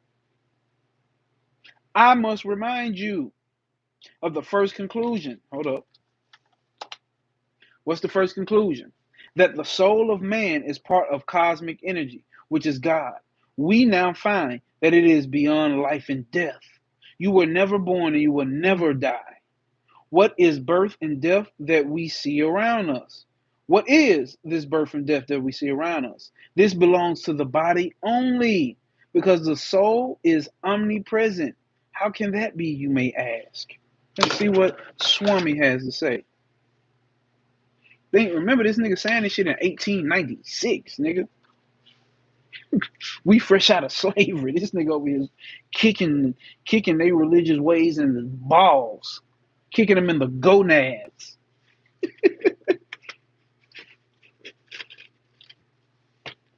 Salute, Zero. Appreciate you, my guy. You always standing on that P2, my man.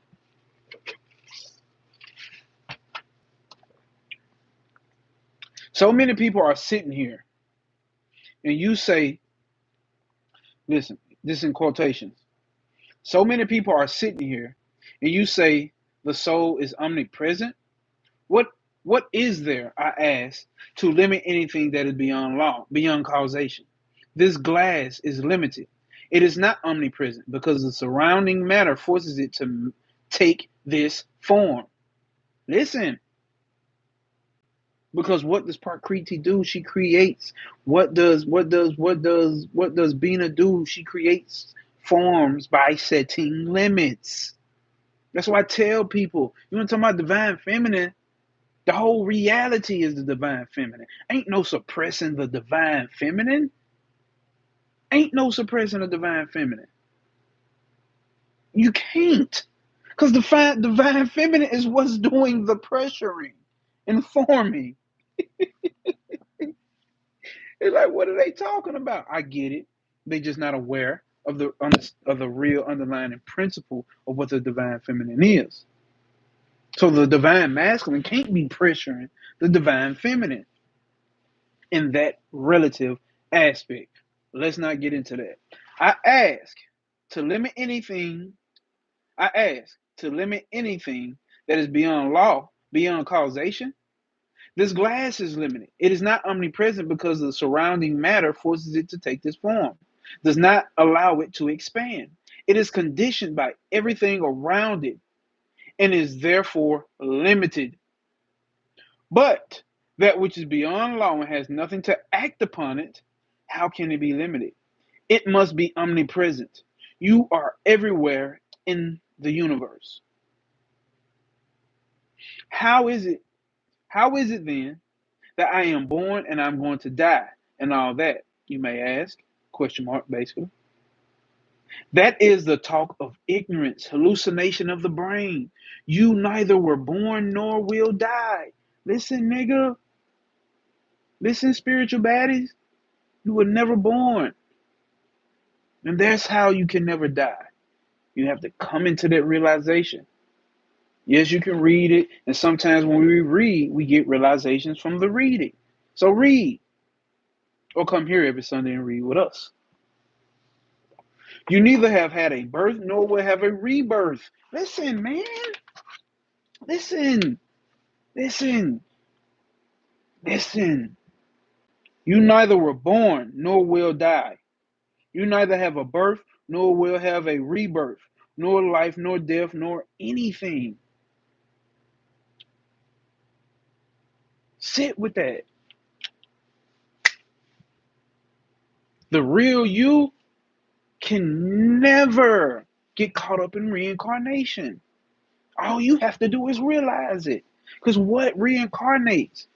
What create reincarnation? What's the principle of understanding how you reincarnate? Your mental impressions, right? You have these strong mental impressions that carry out. With these mental impressions make you have desires. These desires help you carry out action. You have action, and action has an effect. Where is everything happening at? All this shit is happening in your mind. Y'all seen on my Gnosis, on my Gnosis Instagram page, the mind thinks it. You think you are the doer. You think you are the one who receives karma, which is effect, cause and effect. You think that, but that's not. You got to stop identifying with that. When you stop identifying with that, you got to understand the only thing that reincarnates is the ego and the mind. And the chitta, the memory, the ego, the mind, the antakarana, basically. The antakarana.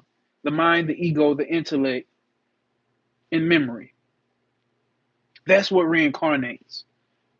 Based off the mental impressions and actions that you carried out. Come on, man. Let's see, it's totally true. The personality in the body can be born, but our true nature is endless. Right, Zero.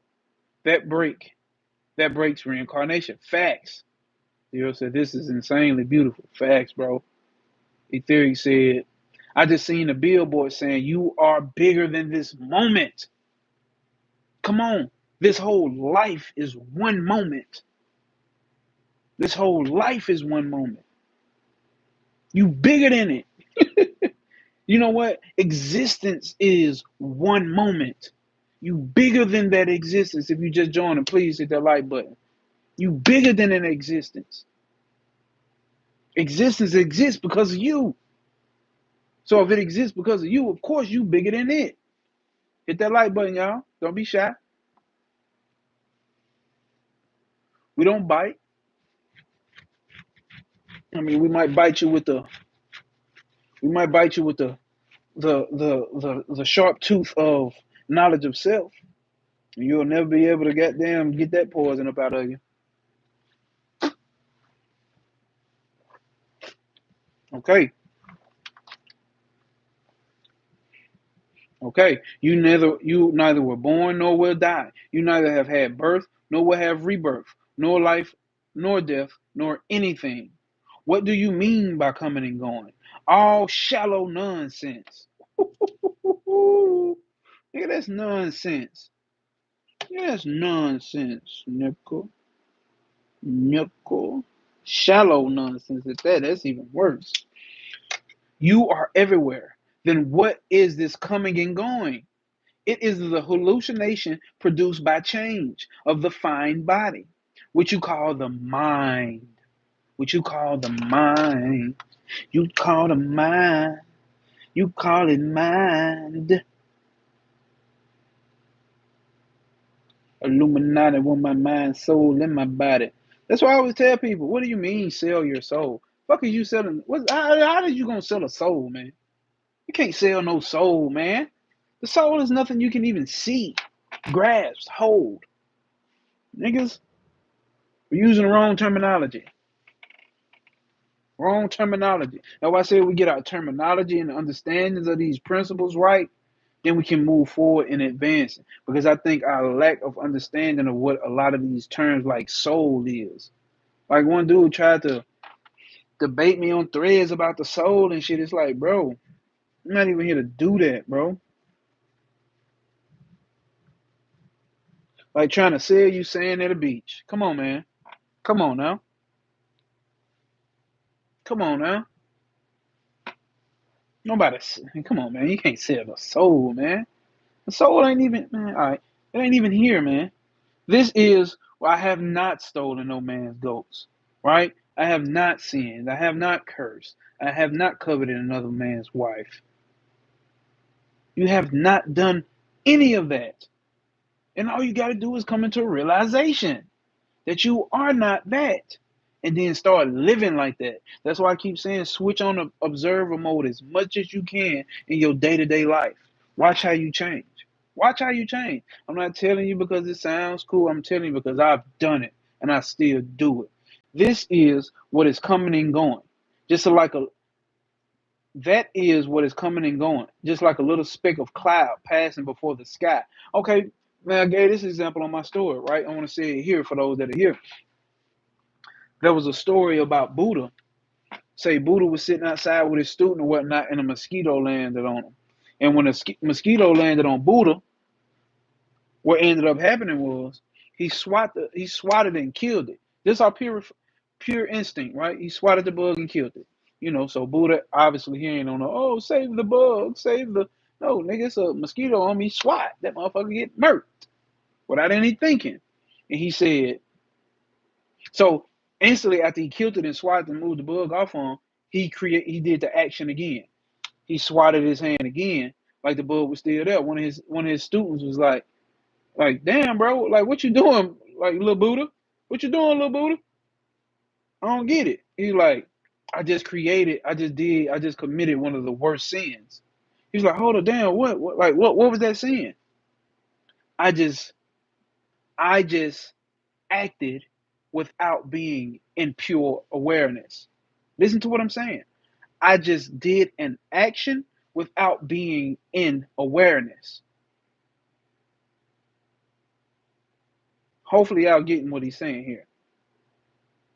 The action, the sin wasn't the action, what he did by swatting and killing the bug. The sin was not having it, not being in the aspect of pure awareness, observatory mode, not being the observer while I'm doing it. That was the sin. I know somebody heard me out there. That is what is coming and going. Just a little speck. That is what is coming and going. Your mind. So that's what he's saying. Let's read this over again. Then what is coming and going? It is a hallucination produced by the change of the fine body. It is the hallucination produced by the change of the fine body, which you call the mind. That is what's coming and going. Your mind, nigga. So your consciousness is not coming and going. Your consciousness is not raising and falling. That's the mind that's doing that. That's what's coming and going. Just a little speck of a cloud passing before the sky as it moves. It may create the illusion that the sky moves. You hear that? Sometimes you see a cloud moving before the moon and you think that the moon is moving. When you are in a train, you think that the land is flying or when you're on a plane. You think the land is flying. In reality, you are neither going nor coming. You have not been born, nor are you going to be reborn. You are infinite, ever present, beyond all causation, and ever free. How could there be mortality when there was no birth? Such a question is out of place. It is errant nonsense. Come on, y'all, dude talking that shit in 1896. Niggas still ain't getting that shit in 2025, about to be 26. So he was trying to counter it or reverse it by doing it twice. Yeah. I'm about to say, hold on, what you talking about? Yeah, but yeah, zero. He was like, nope, I did that action without being in pure awareness. I gotta do it again. So basically saying like every action, every move, every step that I take, I need to be in observer mode. I'm telling you, when you moving like that, bro, you ain't gonna have no choice but to be moving off the strength of love. Cause you always in self-reflection. You always observing yourself. You ain't out here placing faults on everybody. Karma yoga, bhakti yoga, devotion, with a bit of jnana yoga or gnosis yoga, knowledge. Cause now you understand. So now you take all this shit and go back out there and move with it. It ain't gotta be the hardest practice. That's what I just said on my story. Like, what the fuck was that, bro? It ain't gotta be the hardest. My spiritual practice right now is being in observatory mode. It ain't doing some ritual. It ain't learning some new. It ain't none of that. It's observatory mode, which I've come to find out I've always been doing it. Yeah, you have too. Y'all have too. It is true. I love Trot City the Trot City as an observer, and you feel like the whole city is living is a living organism, synchronized. Fact zero, facts, facts. Let's see where we at. To come to a logical conclusion, we shall have to. All right, we got two more pages, y'all. To come to a lot, and y'all gonna get this. Hey, man, if y'all motherfuckers ain't gonna be opening, some of y'all are, but if y'all motherfuckers not gonna be opening up the study guides and reading them, I'm gonna stop doing the shit, bro. I'm gonna keep 100, and I got love for all y'all, but I'm gonna keep it straight funky with y'all ass. If you motherfuckers is not gonna be receiving like not receiving. If you motherfuckers is not finna be opening up the goddamn emails, bro, I'm gonna stop sending out the study guides. It's a purpose we sending out the study guides, bro. We just talked about all this shit about mental impression. You got to do something else to keep it on your mind.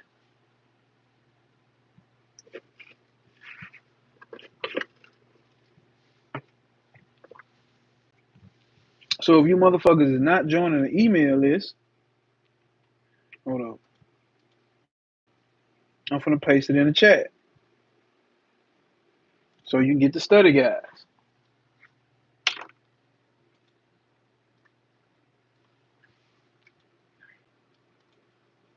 Hold up.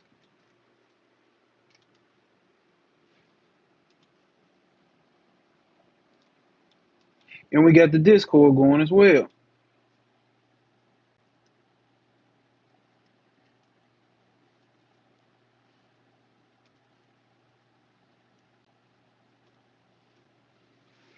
So if you niggas ain't in a Discord group, get your ass in the Discord group as well.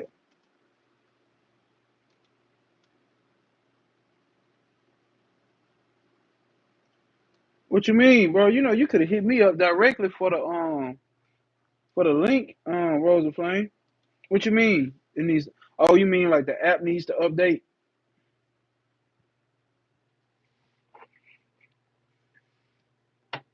Is that what you're talking about? The app needs to update, bro? Oh, okay.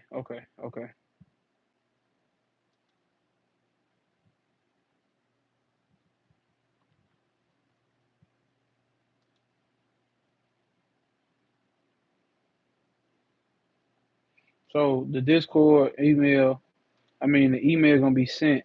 with the and I'm gonna see how many of you motherfuckers open it up, bro. It give me who open it and who don't open it. So I ain't put nobody on blast, but god damn it.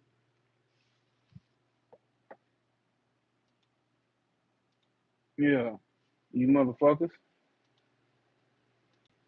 Let me keep on goddamn creating these goddamn it. Yeah, I mean what they call study guides and shit. You niggas ain't reading it. Keep me from my goddamn self then. Take one more step. There is no halfway house. Damn, they had halfway house back then. There is no halfway house. You are metaphysicians. You niggas is a metaphysician, niggas. But my app store is being a pain. Oh, okay. Excuse me. I ain't mean to burp in y'all ear. Okay, bro.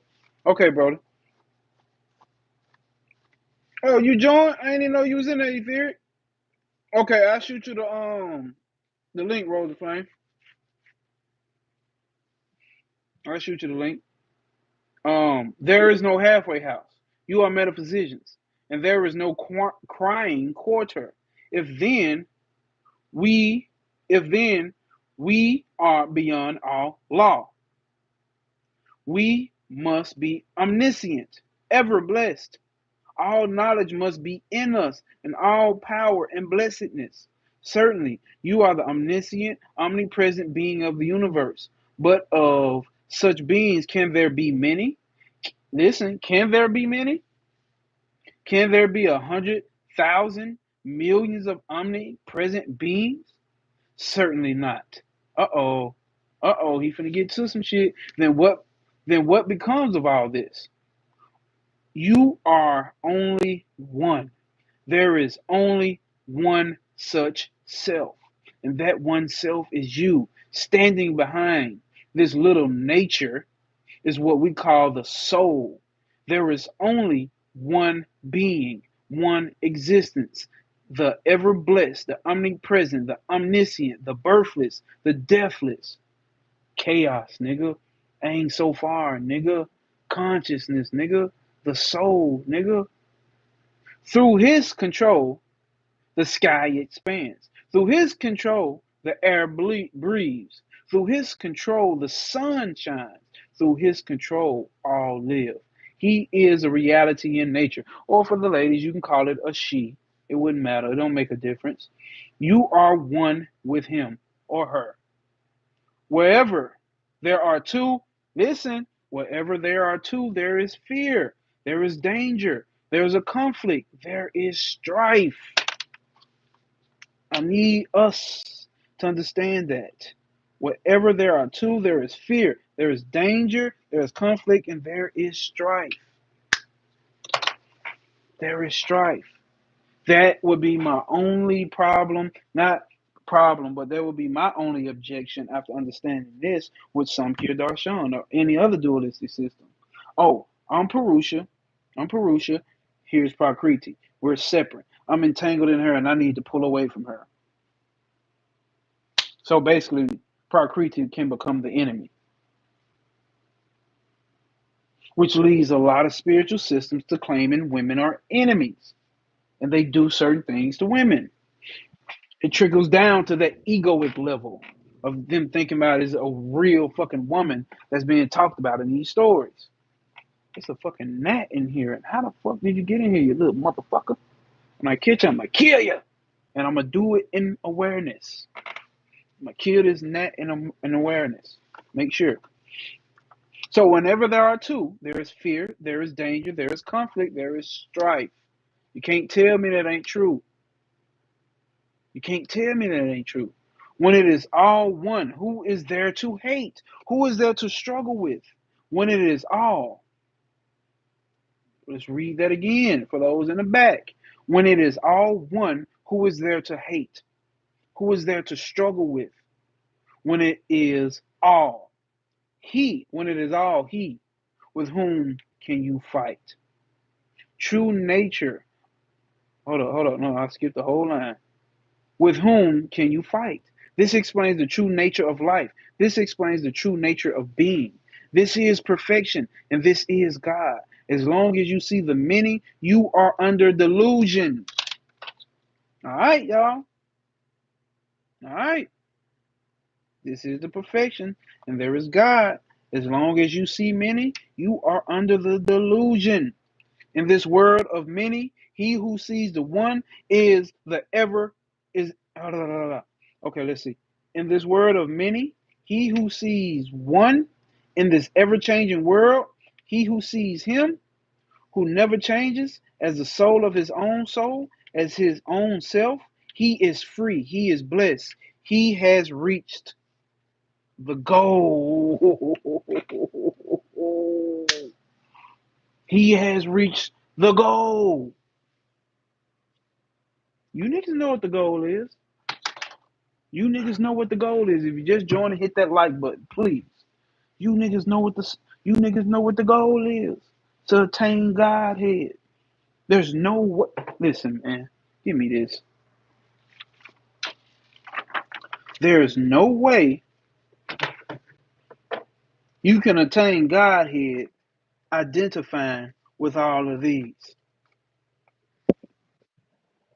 You have to understand and identify with Kether or the Atman, or as you would know, because we know Kether is just like a half a degree outside of the unmanifest, aka Ain Sof and Ain so far. You ultimately know it's obvious that out of Kether comes Hokmah, out of Hokmah comes Bina. You see what I'm saying? Those who see the many are in delusion. Those who see the one, or even ain't so they ain't got it on here, ain't so and ain't so far. Those who see that have reached the goal. It's all fucking one, man. It's an illusion that it's multiple. That's the illusion, and we stuck in delusion if we living by that. That does not mean you should not understand the many. That does not mean you don't need to be knowledgeable of the many. That don't mean that. It's not what I'm saying. So it's not a shit on the system. Obviously, niggas, I study this shit. But I am aware that it is one.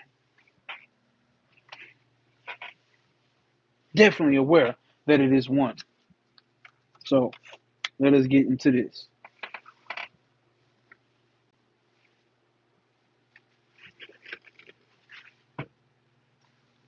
Nero said the goal is the one, facts.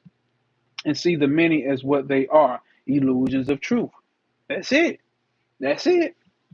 That's it. It ain't that they ain't relative. You obviously can see, you obviously need to know the difference between a slice of bread and a brick. You don't want to bite into a brick, think you're gonna bite a sandwich. So you obviously need to know. But we talking about the ultimate reality here. Okay? The ultimate reality if we're using the Tree of Life system is Ain Sof and Ain so far. It's not Tifra, it's not Ishchad, it's not Malkuth. The ultimate reality, when we're dealing with these Hindu gods, we need to understand the ultimate reality would be Shiva. The ultimate reality can be Krishna. The ultimate reality would be Brahman.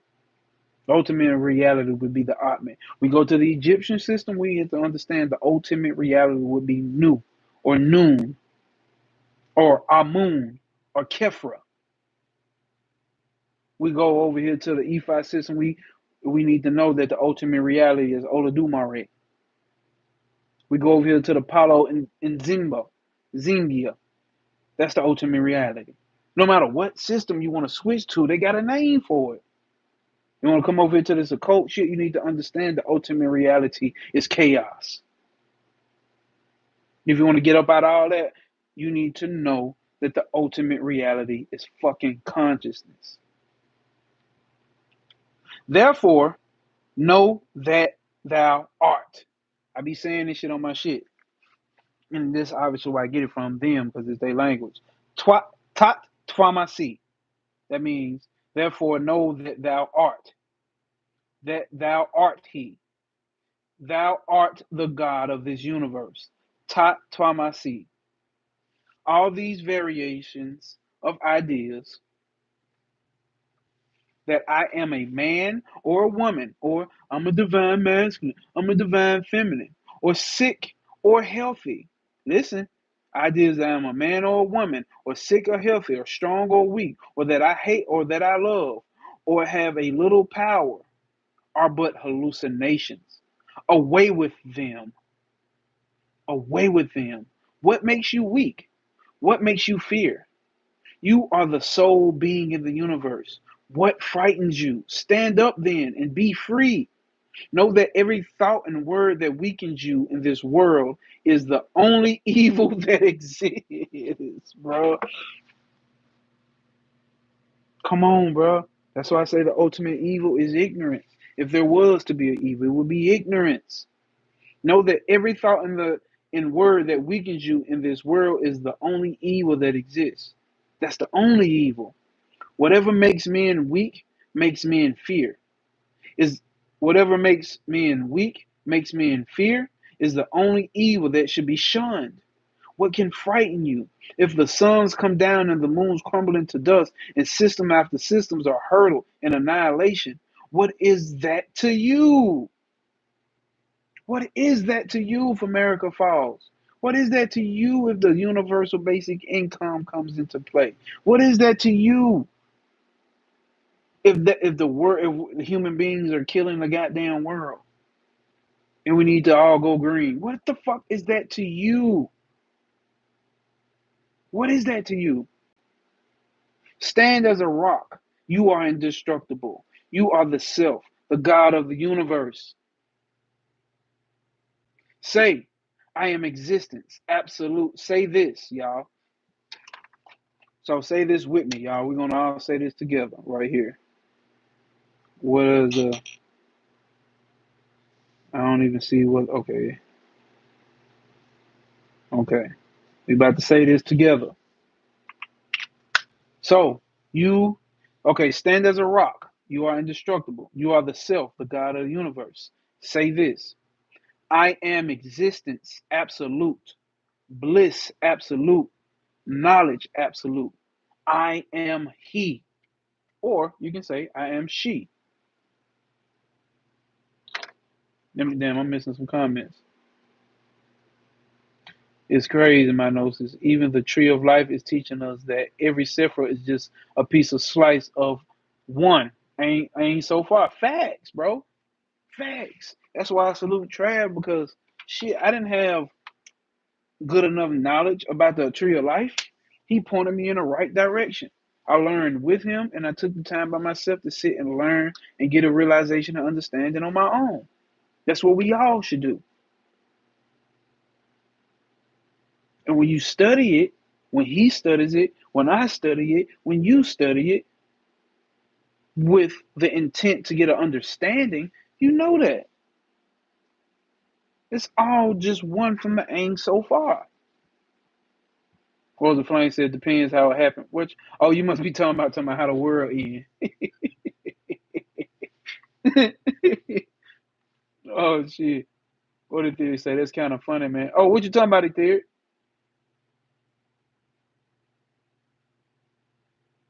Oh, my God. High learning. What's happening? What's happening? What's happening? I'm going to have to come back for the replay. Okay, okay, okay. Appreciate you for showing up anyway, my guy. Appreciate you for showing up, man. Yeah, you gonna get some gems from this one, from the rewatch, Brody. Appreciate you for showing up, Brody. You know it's all love over here. And if y'all ain't joined, please hit that email list to get y'all ass inside this Discord group. Hit that like button. Appreciate you, JoJo, aka High Learning. Let's see what we talking about here. In theory said going green, yeah. Going green it is, bro. That shit funny as hell, bro. It's like, bro, the audacity of you niggas think that you can save Earth. Nigga, Earth don't need your saving. If Earth needs to save something, it's gonna cleanse all y'all ass up off this motherfucker. It's gonna do that. This Earth has been here and it's gonna always fucking be here, bro.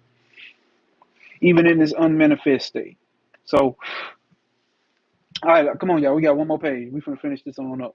and I'm gonna send a if you ain't joined the email list, I suggest that you do, so you can make sure you get that the study guide, and if you want to join the Discord link. And okay, I am existence absolute. I am bliss absolute, and I am knowledge absolute. Absolute means there's nothing else, nigga. There's nothing else. Hit that like button if you just joined, please. Absolute means there's nothing else outside of it. And like a lion breaking his cage, break your chain and be free forever. What frightens you? What holds you down? Only ignorance and delusion. Nothing else can bind you. You are the pure one, the ever blessed. That's you. That's you. That's you. That is you. You need to stand. This is the ultimate P. This is why we pushing cosmic P over here. We're not telling you about how great No Way Pop is. We're telling you about how great you are, motherfucker. Now, if you like being told how great you like another motherfucker telling you how great they are as a mind-body complex, this ain't the place for you. Over here, we flipping this shit right back on you. This is the knowledge of the self over here. Knowledge of self over here. What kind of like when I message you uh, a bit about it, but I think there is some flaw to there are no enemies teaching. Okay, well I guess we have to talk about because I don't think it's no way that you can actually put all of your what's the names to it. See, and here's the thing about it. This is what we're saying right here. Only ignorance is the delusion. Obviously, it doesn't mean ignorance as in stupid, just the not knowing. What enemies could there be, bro? That's what I'm saying, Rosa Flame. What enemies could there be if you are the God of the universe? Because that's what our spirituality is teaching you, is pointing right back to you. So what enemy could there be other than the one that you create in your mind? Why? Because all of your existence, your whole life is happening in your mind. What enemy?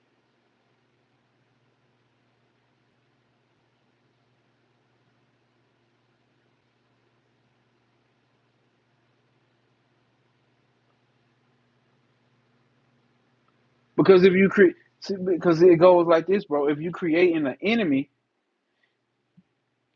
if there are enemies, then there's always something out to get you. If you are, because you have to agree to it, right? And we didn't have to be. You just all you had to do is be born in this world, and the people around you will put it into your head that you're an enemy, that there are enemies.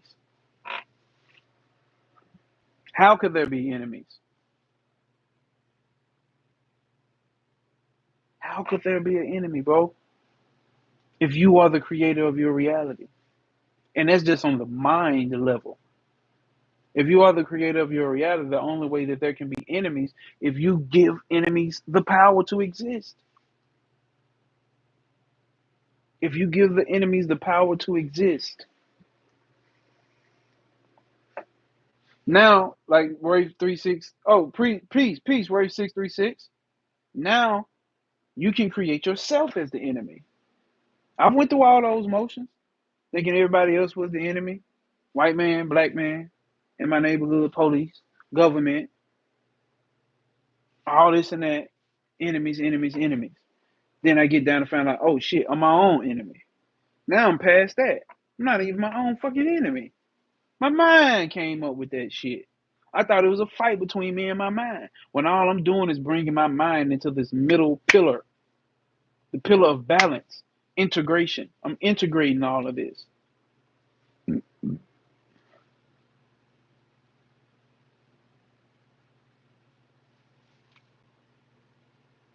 But I think it would be very useful and appropriate to have this discussion on Zoom with Trav. Oh, you talking about like a group conversation, like a group Zoom call or something? Because eventually, for those that are in the Discord, I'm gonna have y'all come on. We're gonna do like what Trav did with me and everybody else too. Like you had them group live sessions. I want everybody be come on there and like basically we talk, oh, go around the table type talk. Yeah, yeah, yeah. Nah, I'm with that. I'm with that. You know, me and Trav be on different time schedules. We chopped it up not too long ago, but I know we'll be able to do some shit like that though.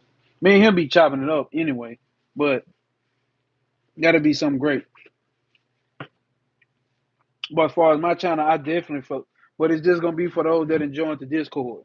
So if you ain't joined the Discord, hit that link and join that email list, and we gonna do a group. What's the name? And I just pop it up on you, see what everybody, majority of people have an open day of for doing it, and we just have like an open talk, bro. You know what I'm saying? Because I like that idea that Trav ended up coming with that. Like that's some dope shit. That's some dope shit, especially on this occult type shit. So yeah, we're gonna do that. We're gonna definitely do that in the future, near future too. Okay, let's see here. Silly fools tell you that you are sinners, and you sit down in a corner and weep. It is foolishness, wickedness, downright damn rascality, rascality, RAS. Oh, we got Rose of Flame in here. What the hell does this mean, Rose of Flame? RASCALITY. Downright rascality to say that you are sinners. Okay. You are all God. See you not God and call him man? What? See you not God and call like be like a rascal. Oh, rascality. Okay. Okay. Downright rascality. Downright deviant. Okay, I got you. Appreciate you, bro. Troublemaker. Okay. Downright deviant, rascal, and troublemaker talk to say that you are sinners. You are all God. See you not God and call him man? Therefore, if you dare, stand on that. Damn, he talking that new age shit. Stand on that. Mold your whole life on that. If a man cuts your throat, do not say no, for you are cutting your own throat. When you help a poor man, do not feel the least pride. When when you help a poor man, do not feel the least pride. That is worship for you and not a cause for pride. This is how we go about not creating enemies, bro. This is worship for you and not a cause for pride. It is not the whole universe you. Where is there anyone that is not you? You are the soul of the universe. You are the sun, moon, and the stars. It is you that are shining. Oh, y'all see what we're reading next? Bondage and freedom, baby. We getting into it. It is you that are everywhere. The whole universe is you. Whom are hold up? Whom are you going to hate or fight? Know then that you are he, and model your whole life accordingly. He who knows this and model his life accordingly will no more grovel in darkness. That's it right there, y'all. I'm gonna turn the camera around. Hold up. That's it right there. That's it. That's it. This is what we read next week. But that's it. That's it. What enemy? Those if we choose to have enemies, right? If we choose to, and I say choose because it's a choice. If we choose to have enemies, we got to understand that's the body and mind complex. Body and mind complex. That happens in the mind. Right here, you don't have enemies based off of you talking and moving from the Atman aspect, the soul aspect, the pure consciousness awareness aspect. There can be no enemies to that which that does not move around and have opinions. The consciousness right now looking down at my hands, that first person experience doesn't have an enemy. It just sit there and observes. That's what we are. So when we start moving away from the mind, which says, "Ooh, look at that. I like this. I don't like that. Ooh, I like fish. I don't like fish. I like chicken. I don't like chicken. I like thick women. I don't like thick women." When you start moving from that aspect, that's what's creating the enemies. That's what's creating the enemies in the mind, not consciousness awareness, not aim so far, not chaos, not Brahman, not the Atman, not Nu, not Kefir, not Amun. It can be no enemies because everything comes out of it. Appreciate your Wave 36. Appreciate your Rose of Flame.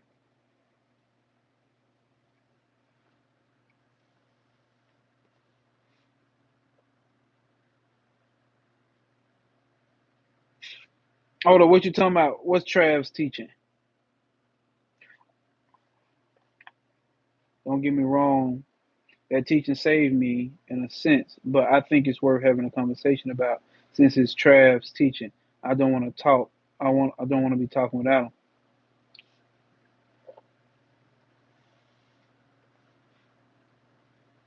Oh yeah, yeah. No. I got you. Bro, hold up, Rose of Flame. I ain't talking at you. I'm talking to you and talking with you. Not talking at you like nigga. You should know that, goddammit. We have personal conversations anyway. You definitely know that. But I'm just speaking to a level where what needs to be understood. You see what I'm saying? Okay. I just want to make sure now. You're my dog now. I ain't talking to you like that. But still talking in a stern way of because I understand this. You see what I'm saying? And like that's my like it's tatted on me as well. No obstacles will apprehend you. That's no enemies. Before I even came into doing YouTube, this was my lifestyle. You see what I'm saying? I already didn't have no enemies by the time I came into this shit. Because I understood unconsciously, well, not unconscious, unaware. A nigga was not aware, but I already had this Lord Ganesh type energy. It's just that the veils kept getting lifted, the sheaths, the koshas just kept getting lifted until ultimately, oh shit, this is the real me. This is me. And I'm still speaking in a mind body complex, really the mind, because that's where enlightenment happens. We're going for enlightenment. The soul doesn't need to be enlightened. You see what I'm saying? The soul is what's doing the enlightenment. The mind is what needs to be enlightened.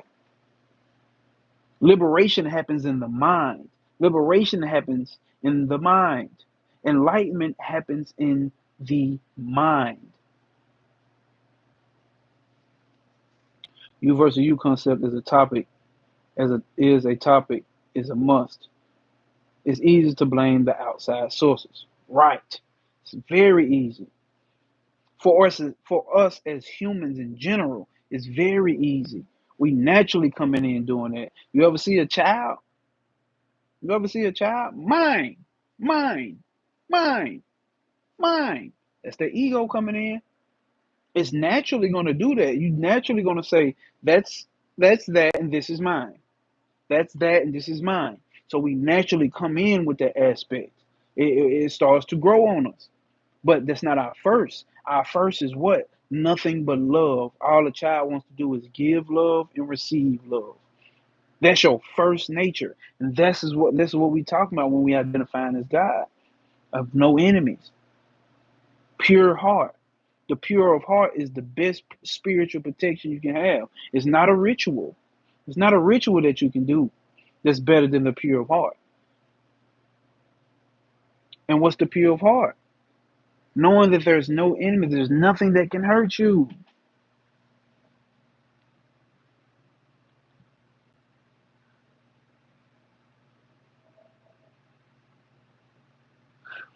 Let's see. Zero says it's true. The mind is what we need to realize. Now, facts. It's true. The mind is what we need to realize. Um, the mind is in darkness. It's the soul that brings the light. Light bringer opens up the path of direction. Facts, Rafe 636. Etheric says purity. That's the best protection out here. What's the best protection? Being aware that you don't even need protection. Being aware that you don't even need protection, because what can harm me? Literally, the real me. This body gotta go. We know that. That's what be getting us, because we trying to latch on to this body. Think about life. Think about life in general. Just sit with me right here and think about life, bro. Everything we do into life is to hold on to something. We're trying to hold on to something. Most definitely, we're trying to hold on to this body. Look at the culture. Everybody's about working out, getting a perfect body.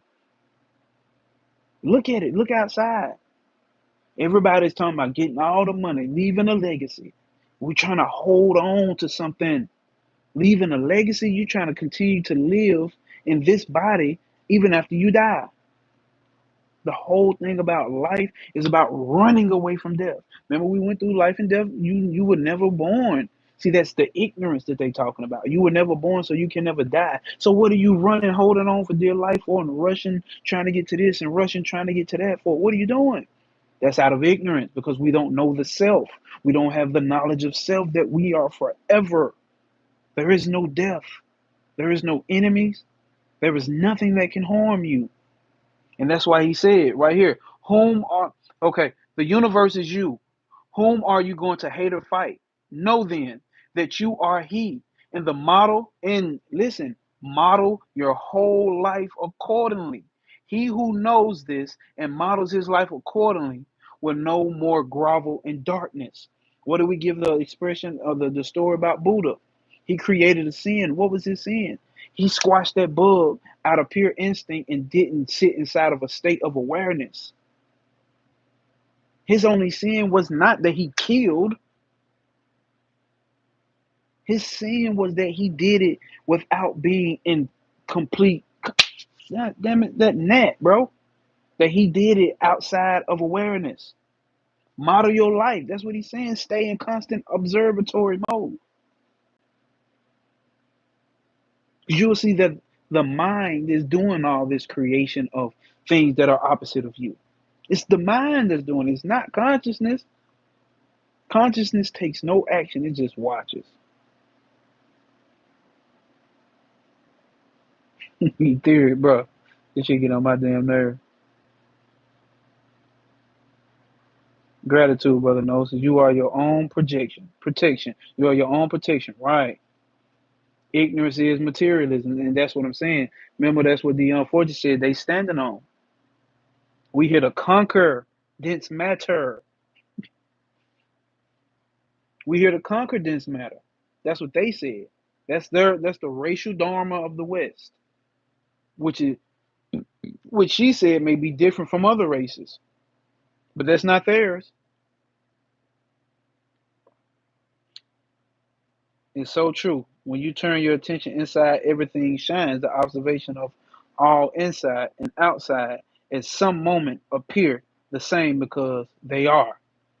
The observation of all inside and the outside, some moments appear the same, because they are. Come on now.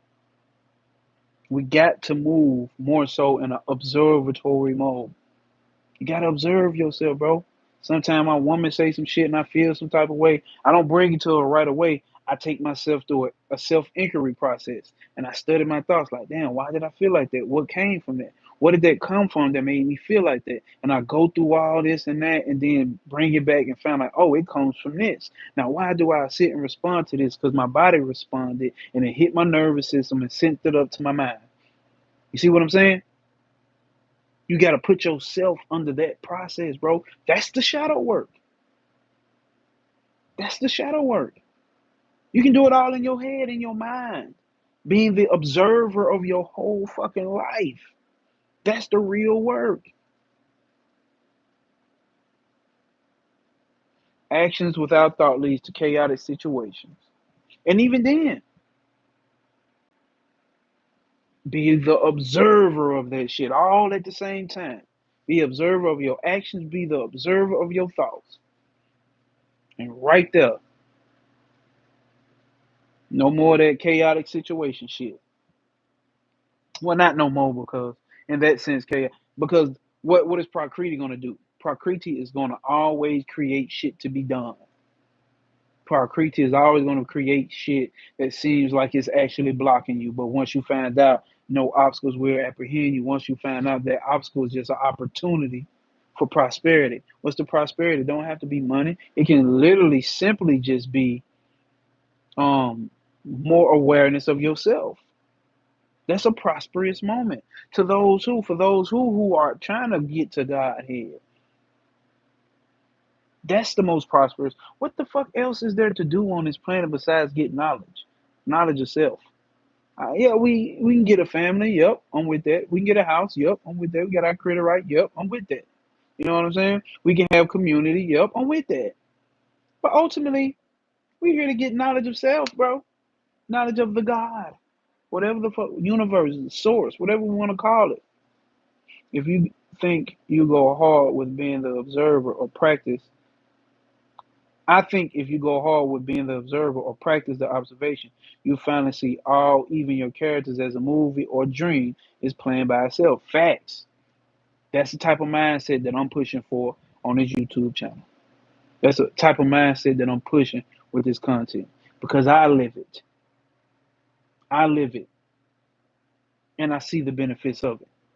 So I'm here to share with you, my brothers and sisters, because I know a lot of people watch and a lot of people don't like commenting and all that shit. But it's all love. I'm glad that you're able to receive this information and take it in and sit with it. And if you are part of that email list, you will receive after this session, you will receive the email of the what do we call it? Of the study guide. And you also can get the link for the Discord. So please, my niggas, if you want to join that Discord, because eventually we're going to come up, we're going to have this group live session. So I need y'all inside that Discord, and I need you to be active. Because they over there getting active in that motherfucker. Appreciate it. Exactly. This is what I discovered. Just wish I came to this understanding sooner. Now, no time better than right now, Zero. I mean, oh, no, this Wave 636. You know, it ain't no time better than now. Ain't no time better than now. Oh, yeah, okay, I got you, Rosa Flame. Appreciate you for reminding me, bro. I got you. Etheric said, P, you the P, my nigga. You the P. Welcome back, my nigga. Thank you, my Gnosis. This is the type of content and knowledge I love with Trav too. You two are really amazing. Appreciate you, bro. Like always, I'm gonna spin that shit right back on you. Nigga, you amazing. You amazing. Real shit. To be able to withhold and take in this type of knowledge and comprehend this shit, you ain't no small fry. You ain't no small fry. So I just want to tell you, I appreciate y'all guys. I'm finna step up out this bitch. Step up out this bitch, probably do a little bit more studying and goddamn, yeah, hit that email list, email link. I'm gonna put it in the description once we get off of here as well, y'all. So hit that email link and y'all get that Discord link. Peace, love, and motherfucking hair grease. And as always, no obstacles will apprehend you. Prosper over pain. What does that mean?